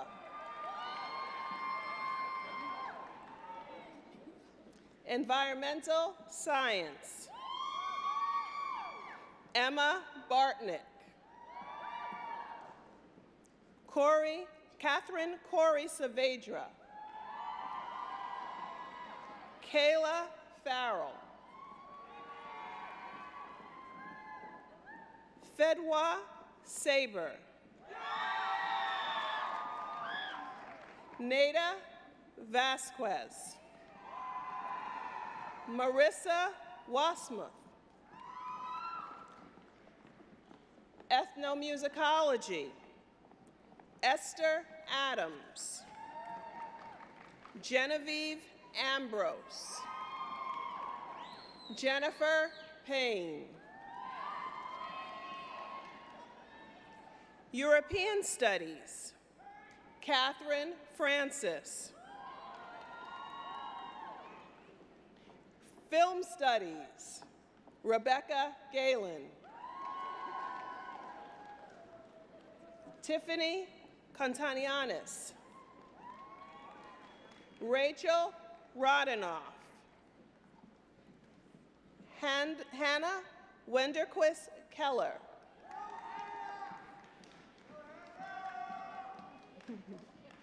French, Sophie Dimmick Louvet. Amanda Flink. Mackenzie Seifritz. Alexander Snyder. Ingrid Vatunanu. Rebecca Temkin.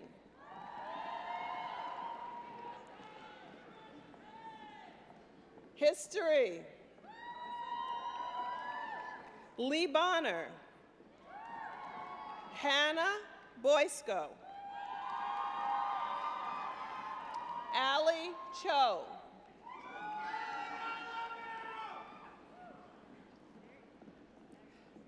Samantha Cooney.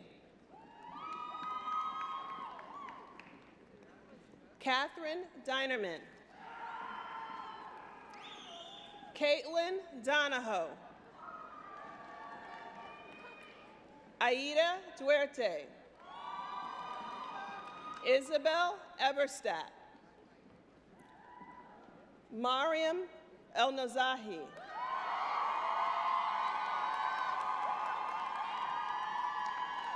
Jade Farah. Molly Galchus. Rachel Garszewski. Alexandra Hastings. Chloe Hockey. Grace Coe. Catalina Mackaman Laughlin. Shayna Mount. Lina Rachukatis. Dana Reynolds.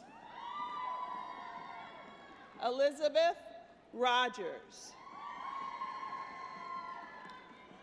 Samantha Sokol. Lily Wilf. Allison Zakon. Elizabeth Wallowson. Information Science and Contemporary Society, Madeline McAdams. Linguistics, Stephanie Priscos. Alexandra Rielli. Madeline Straight.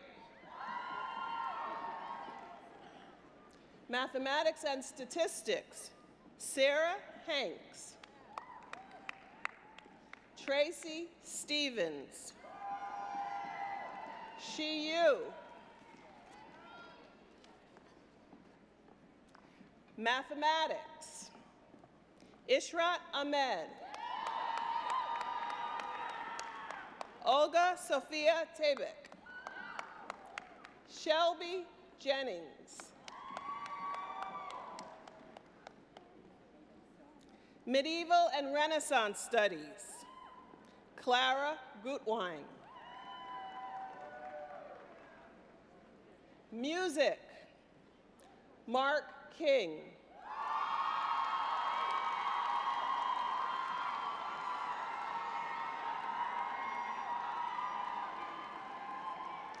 Anna Coek Ehrman. Christine Rosenblatt. Angela Scorice. Neuroscience and Behavior, Taryn Adams.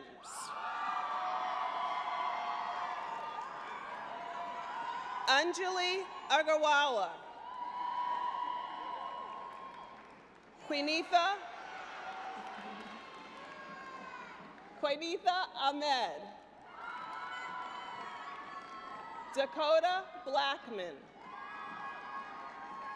Dima Shar. Abigail Demses.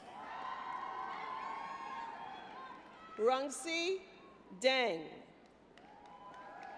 Nusha Daravi. Molly Durenberg. Francis Furman. Eliana Goldsberg. Samantha Goldberg. Susan Harvey.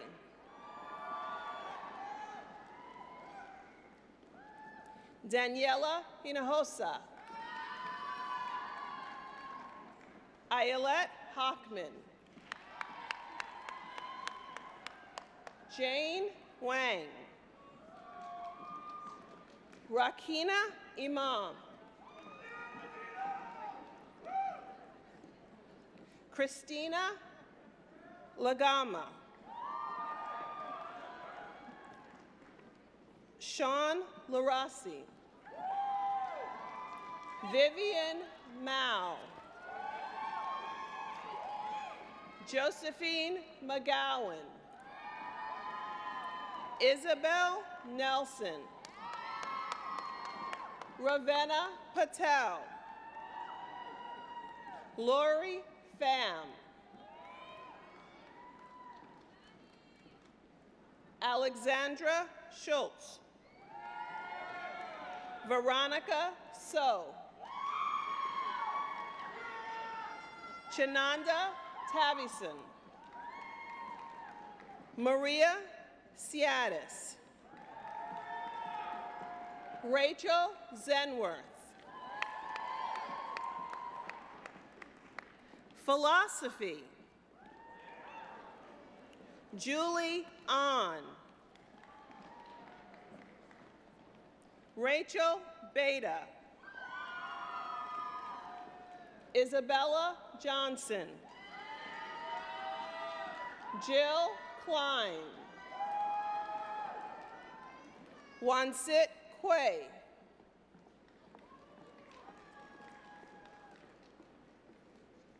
Inky Tong. Lily Izelon.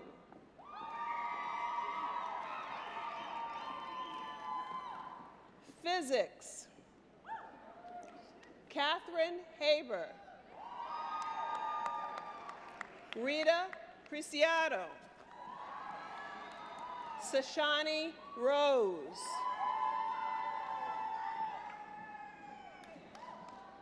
Political science. Sabrina Bremer. Taisha Clark.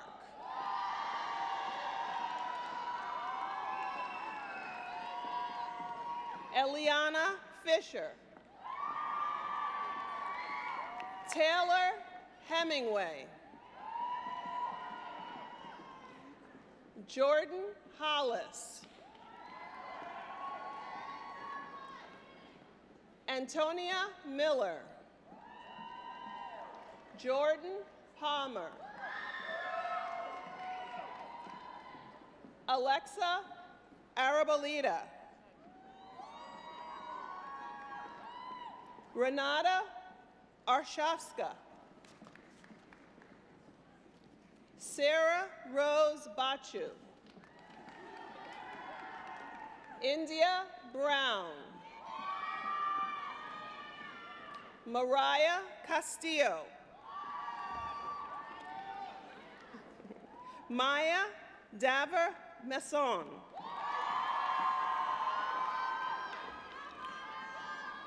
Omatara Dosumu.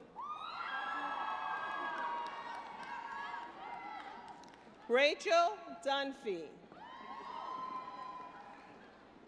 Gabriella Gutman. Rachel Carlson. Kiana Kosai. Deborah Levine. Mariella McCormick. Yasmin Moazami. Tamsin Parjita. Peymane Parhami. Camille Perry. Margot Theocarides Feldman. Sabrina Tompkins. Jasmine Vargas. Catherine Vitos.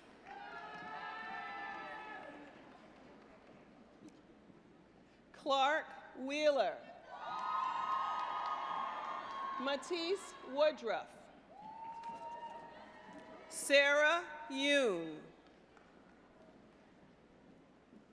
Psychology. Jessica Alvaro. Lindsay Bell.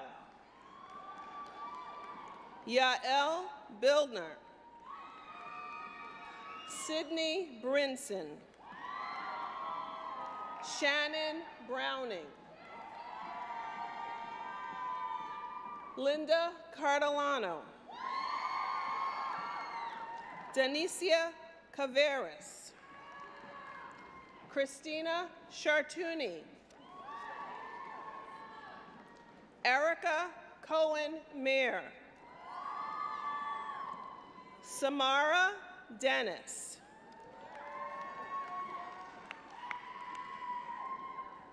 We remember Jesse Dietrich.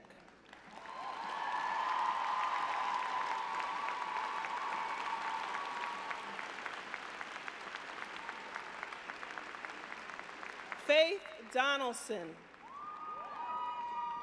Amrita Doshi. Merv Ecke. Rachel Endy. Sarah Fells. Zanat Furtis. Melissa Flores. Audrey Frank. Sarah Gardner. Eva Gallant. Skylar Gottlieb. Jessica Green. Ilana Greenstein. Jessica Gunther. Madeline Harrison. Caroline Hirsch. Catherine Hoger. Sarah Immerman. Lauren Jackovitz. Stephanie Carr. Elizabeth Kelly. Eva Kerman. Sharona Kern. Hannah Kim. Sarah Leisenfeld.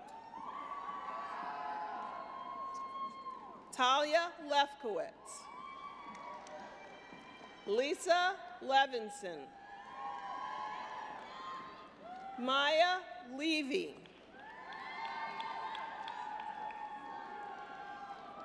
Rachel Liebert. Zinni Liu. Hannah Lockspicer. Judy May. Liana Malia. Rachel Mashler. Martha May. Erica Messias. Dina Mafta. Maliha Nokvi. Jordana Nori. Caitlin Orr. Pooja Patel. Taylor Petticone. Emily Playfair. Sophia Karashi.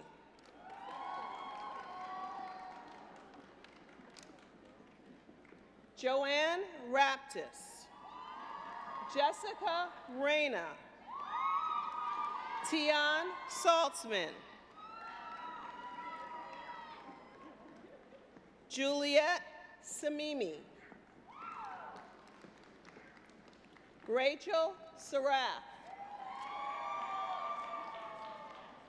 Reina Sekaguchi. Maya Salerna. Leah Sadowick.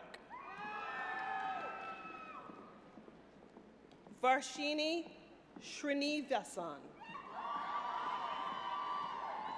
Tianyu Sun. Anna Weil.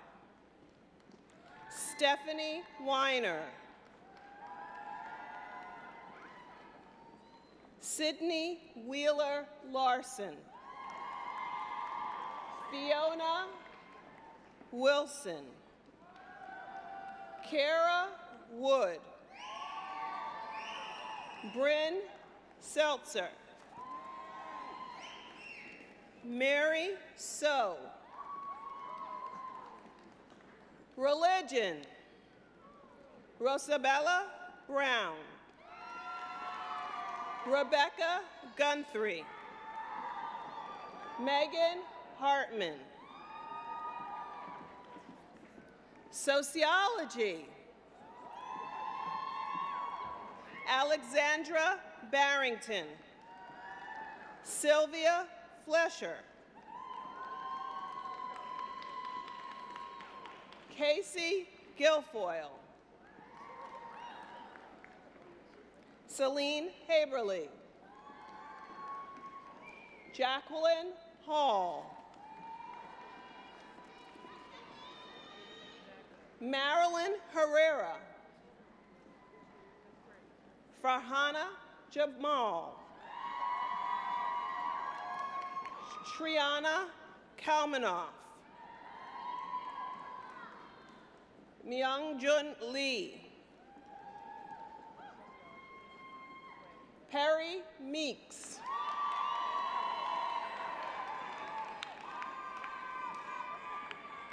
Imani Pardew Bishop.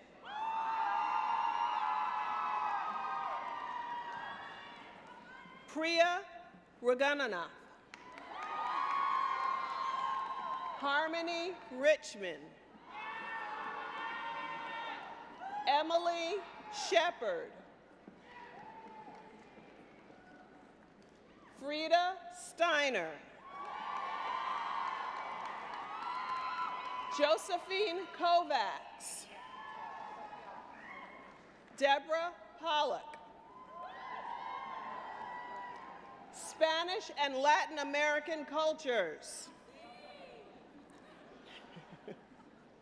Hannah Husami.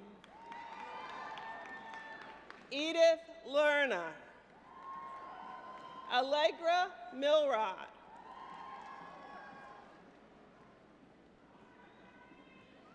Statistics. Michelle Depardieu.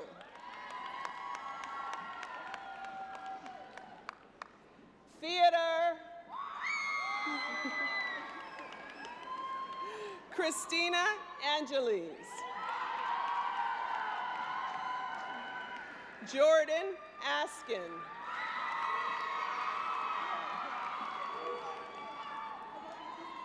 Moriana Benjamin. Katarina Christensen.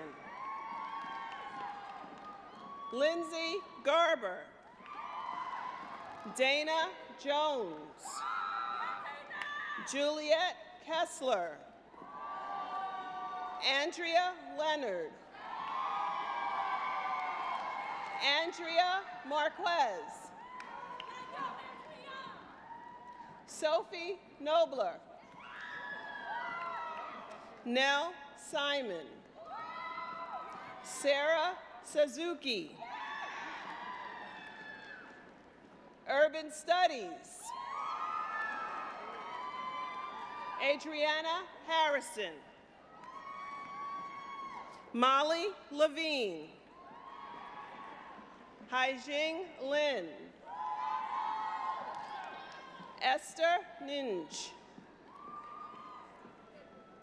Signe Sloss.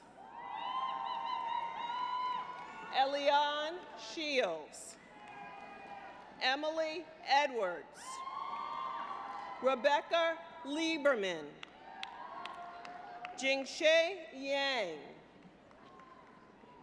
Naomi Dubasset. Samantha Schwartz.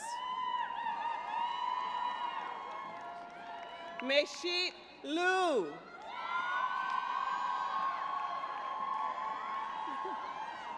Charlotte Bowles. Janet Karen. Dorsey Hill. Leora Nessim. Ariel Rivkin. Olakeme Adenije.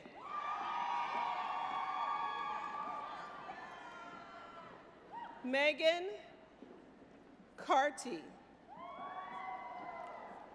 Rachel Chung.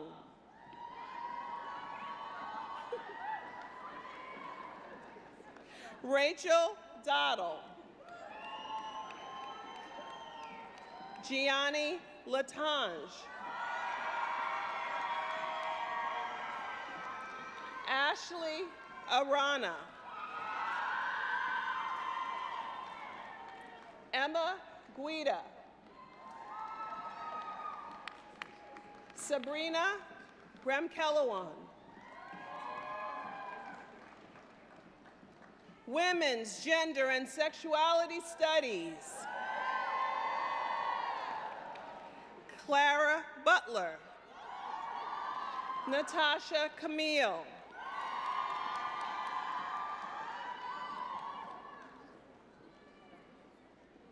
Mackenzie Collins.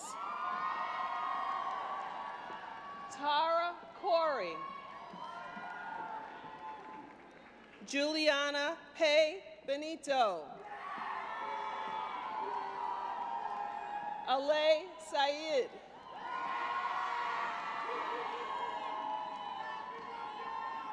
Sienna Walker. Elizabeth Williams. Emma Williams.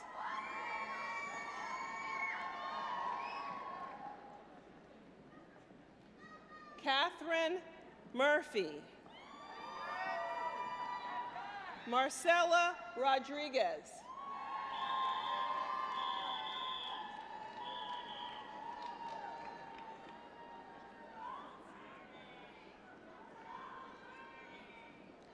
And we now present our senior marshals.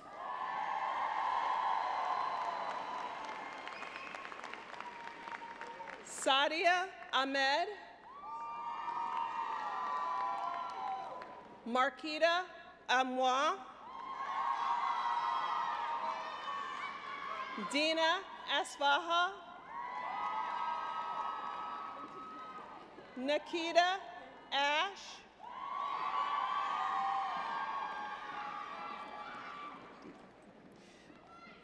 Hadil Ayub.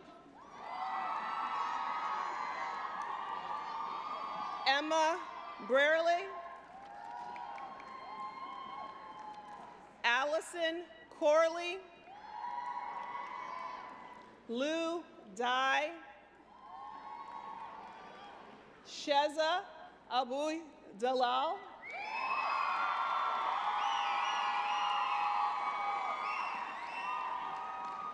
Quincy DeYoung. Sania El Amin.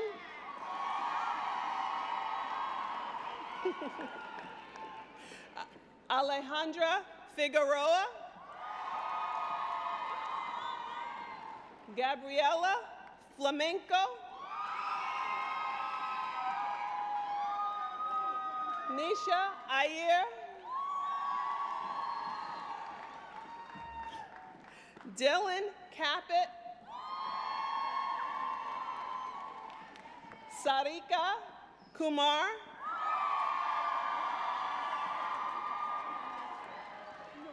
Kavya Mahajan. Romy Messer.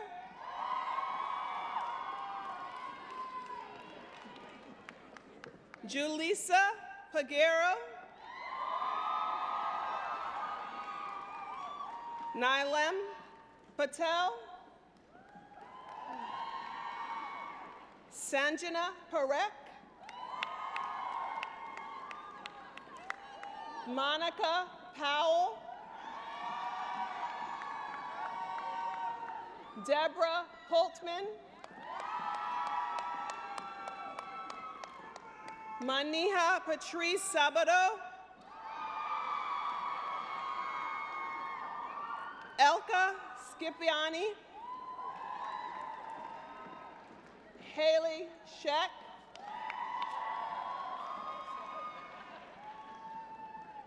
Rohini Semgupta. Hannah Smoller. Elizabeth Stam. Madeline Taylor. Malika Waldia. Doris Shah.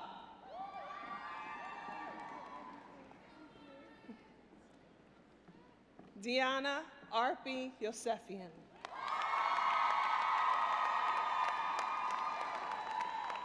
Shivani Vaikutam.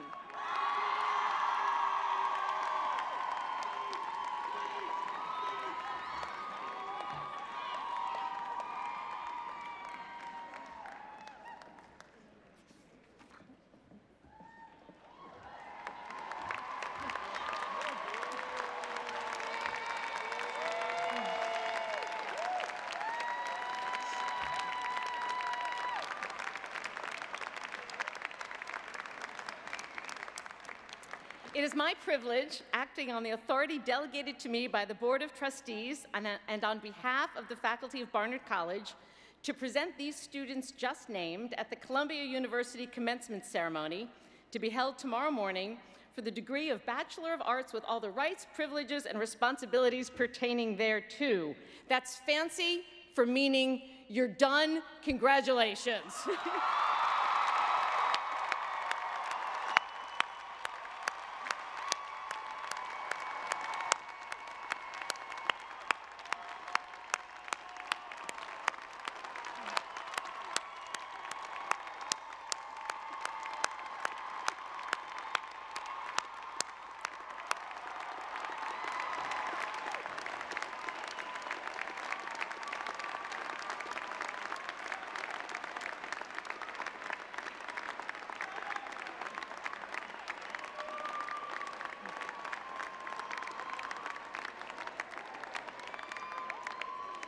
I would now like to invite the senior class, well, to rise, but you're already risen, and join in the singing of the alma mater.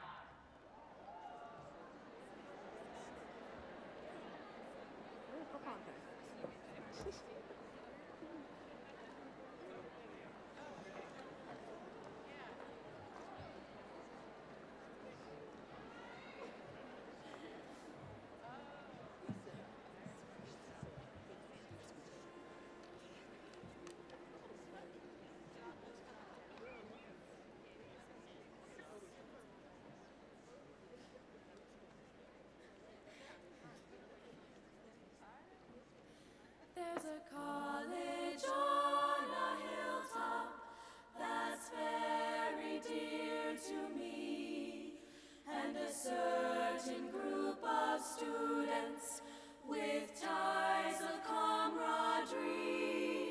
So we'll sing to dear old Barnard, as loyal be and true, as we show to coming classes how we love the white and blue. When the day has come for parting and college days are o'er, there will always be a fondness for the good old days of yore. So we'll sing to dear old Barnard, as in memory we see the college on the hilltop where our classmates used to be.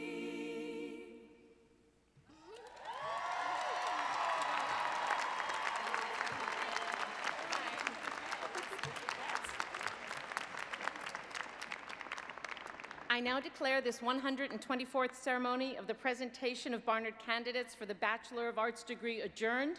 So that the academic recession may be concluded in an orderly fashion, I ask please that all guests remain seated until the last graduate has exited the seating area. At that point, I formally encourage you all to continue your celebration of this fabulous day. And again, congratulations, class of 2016.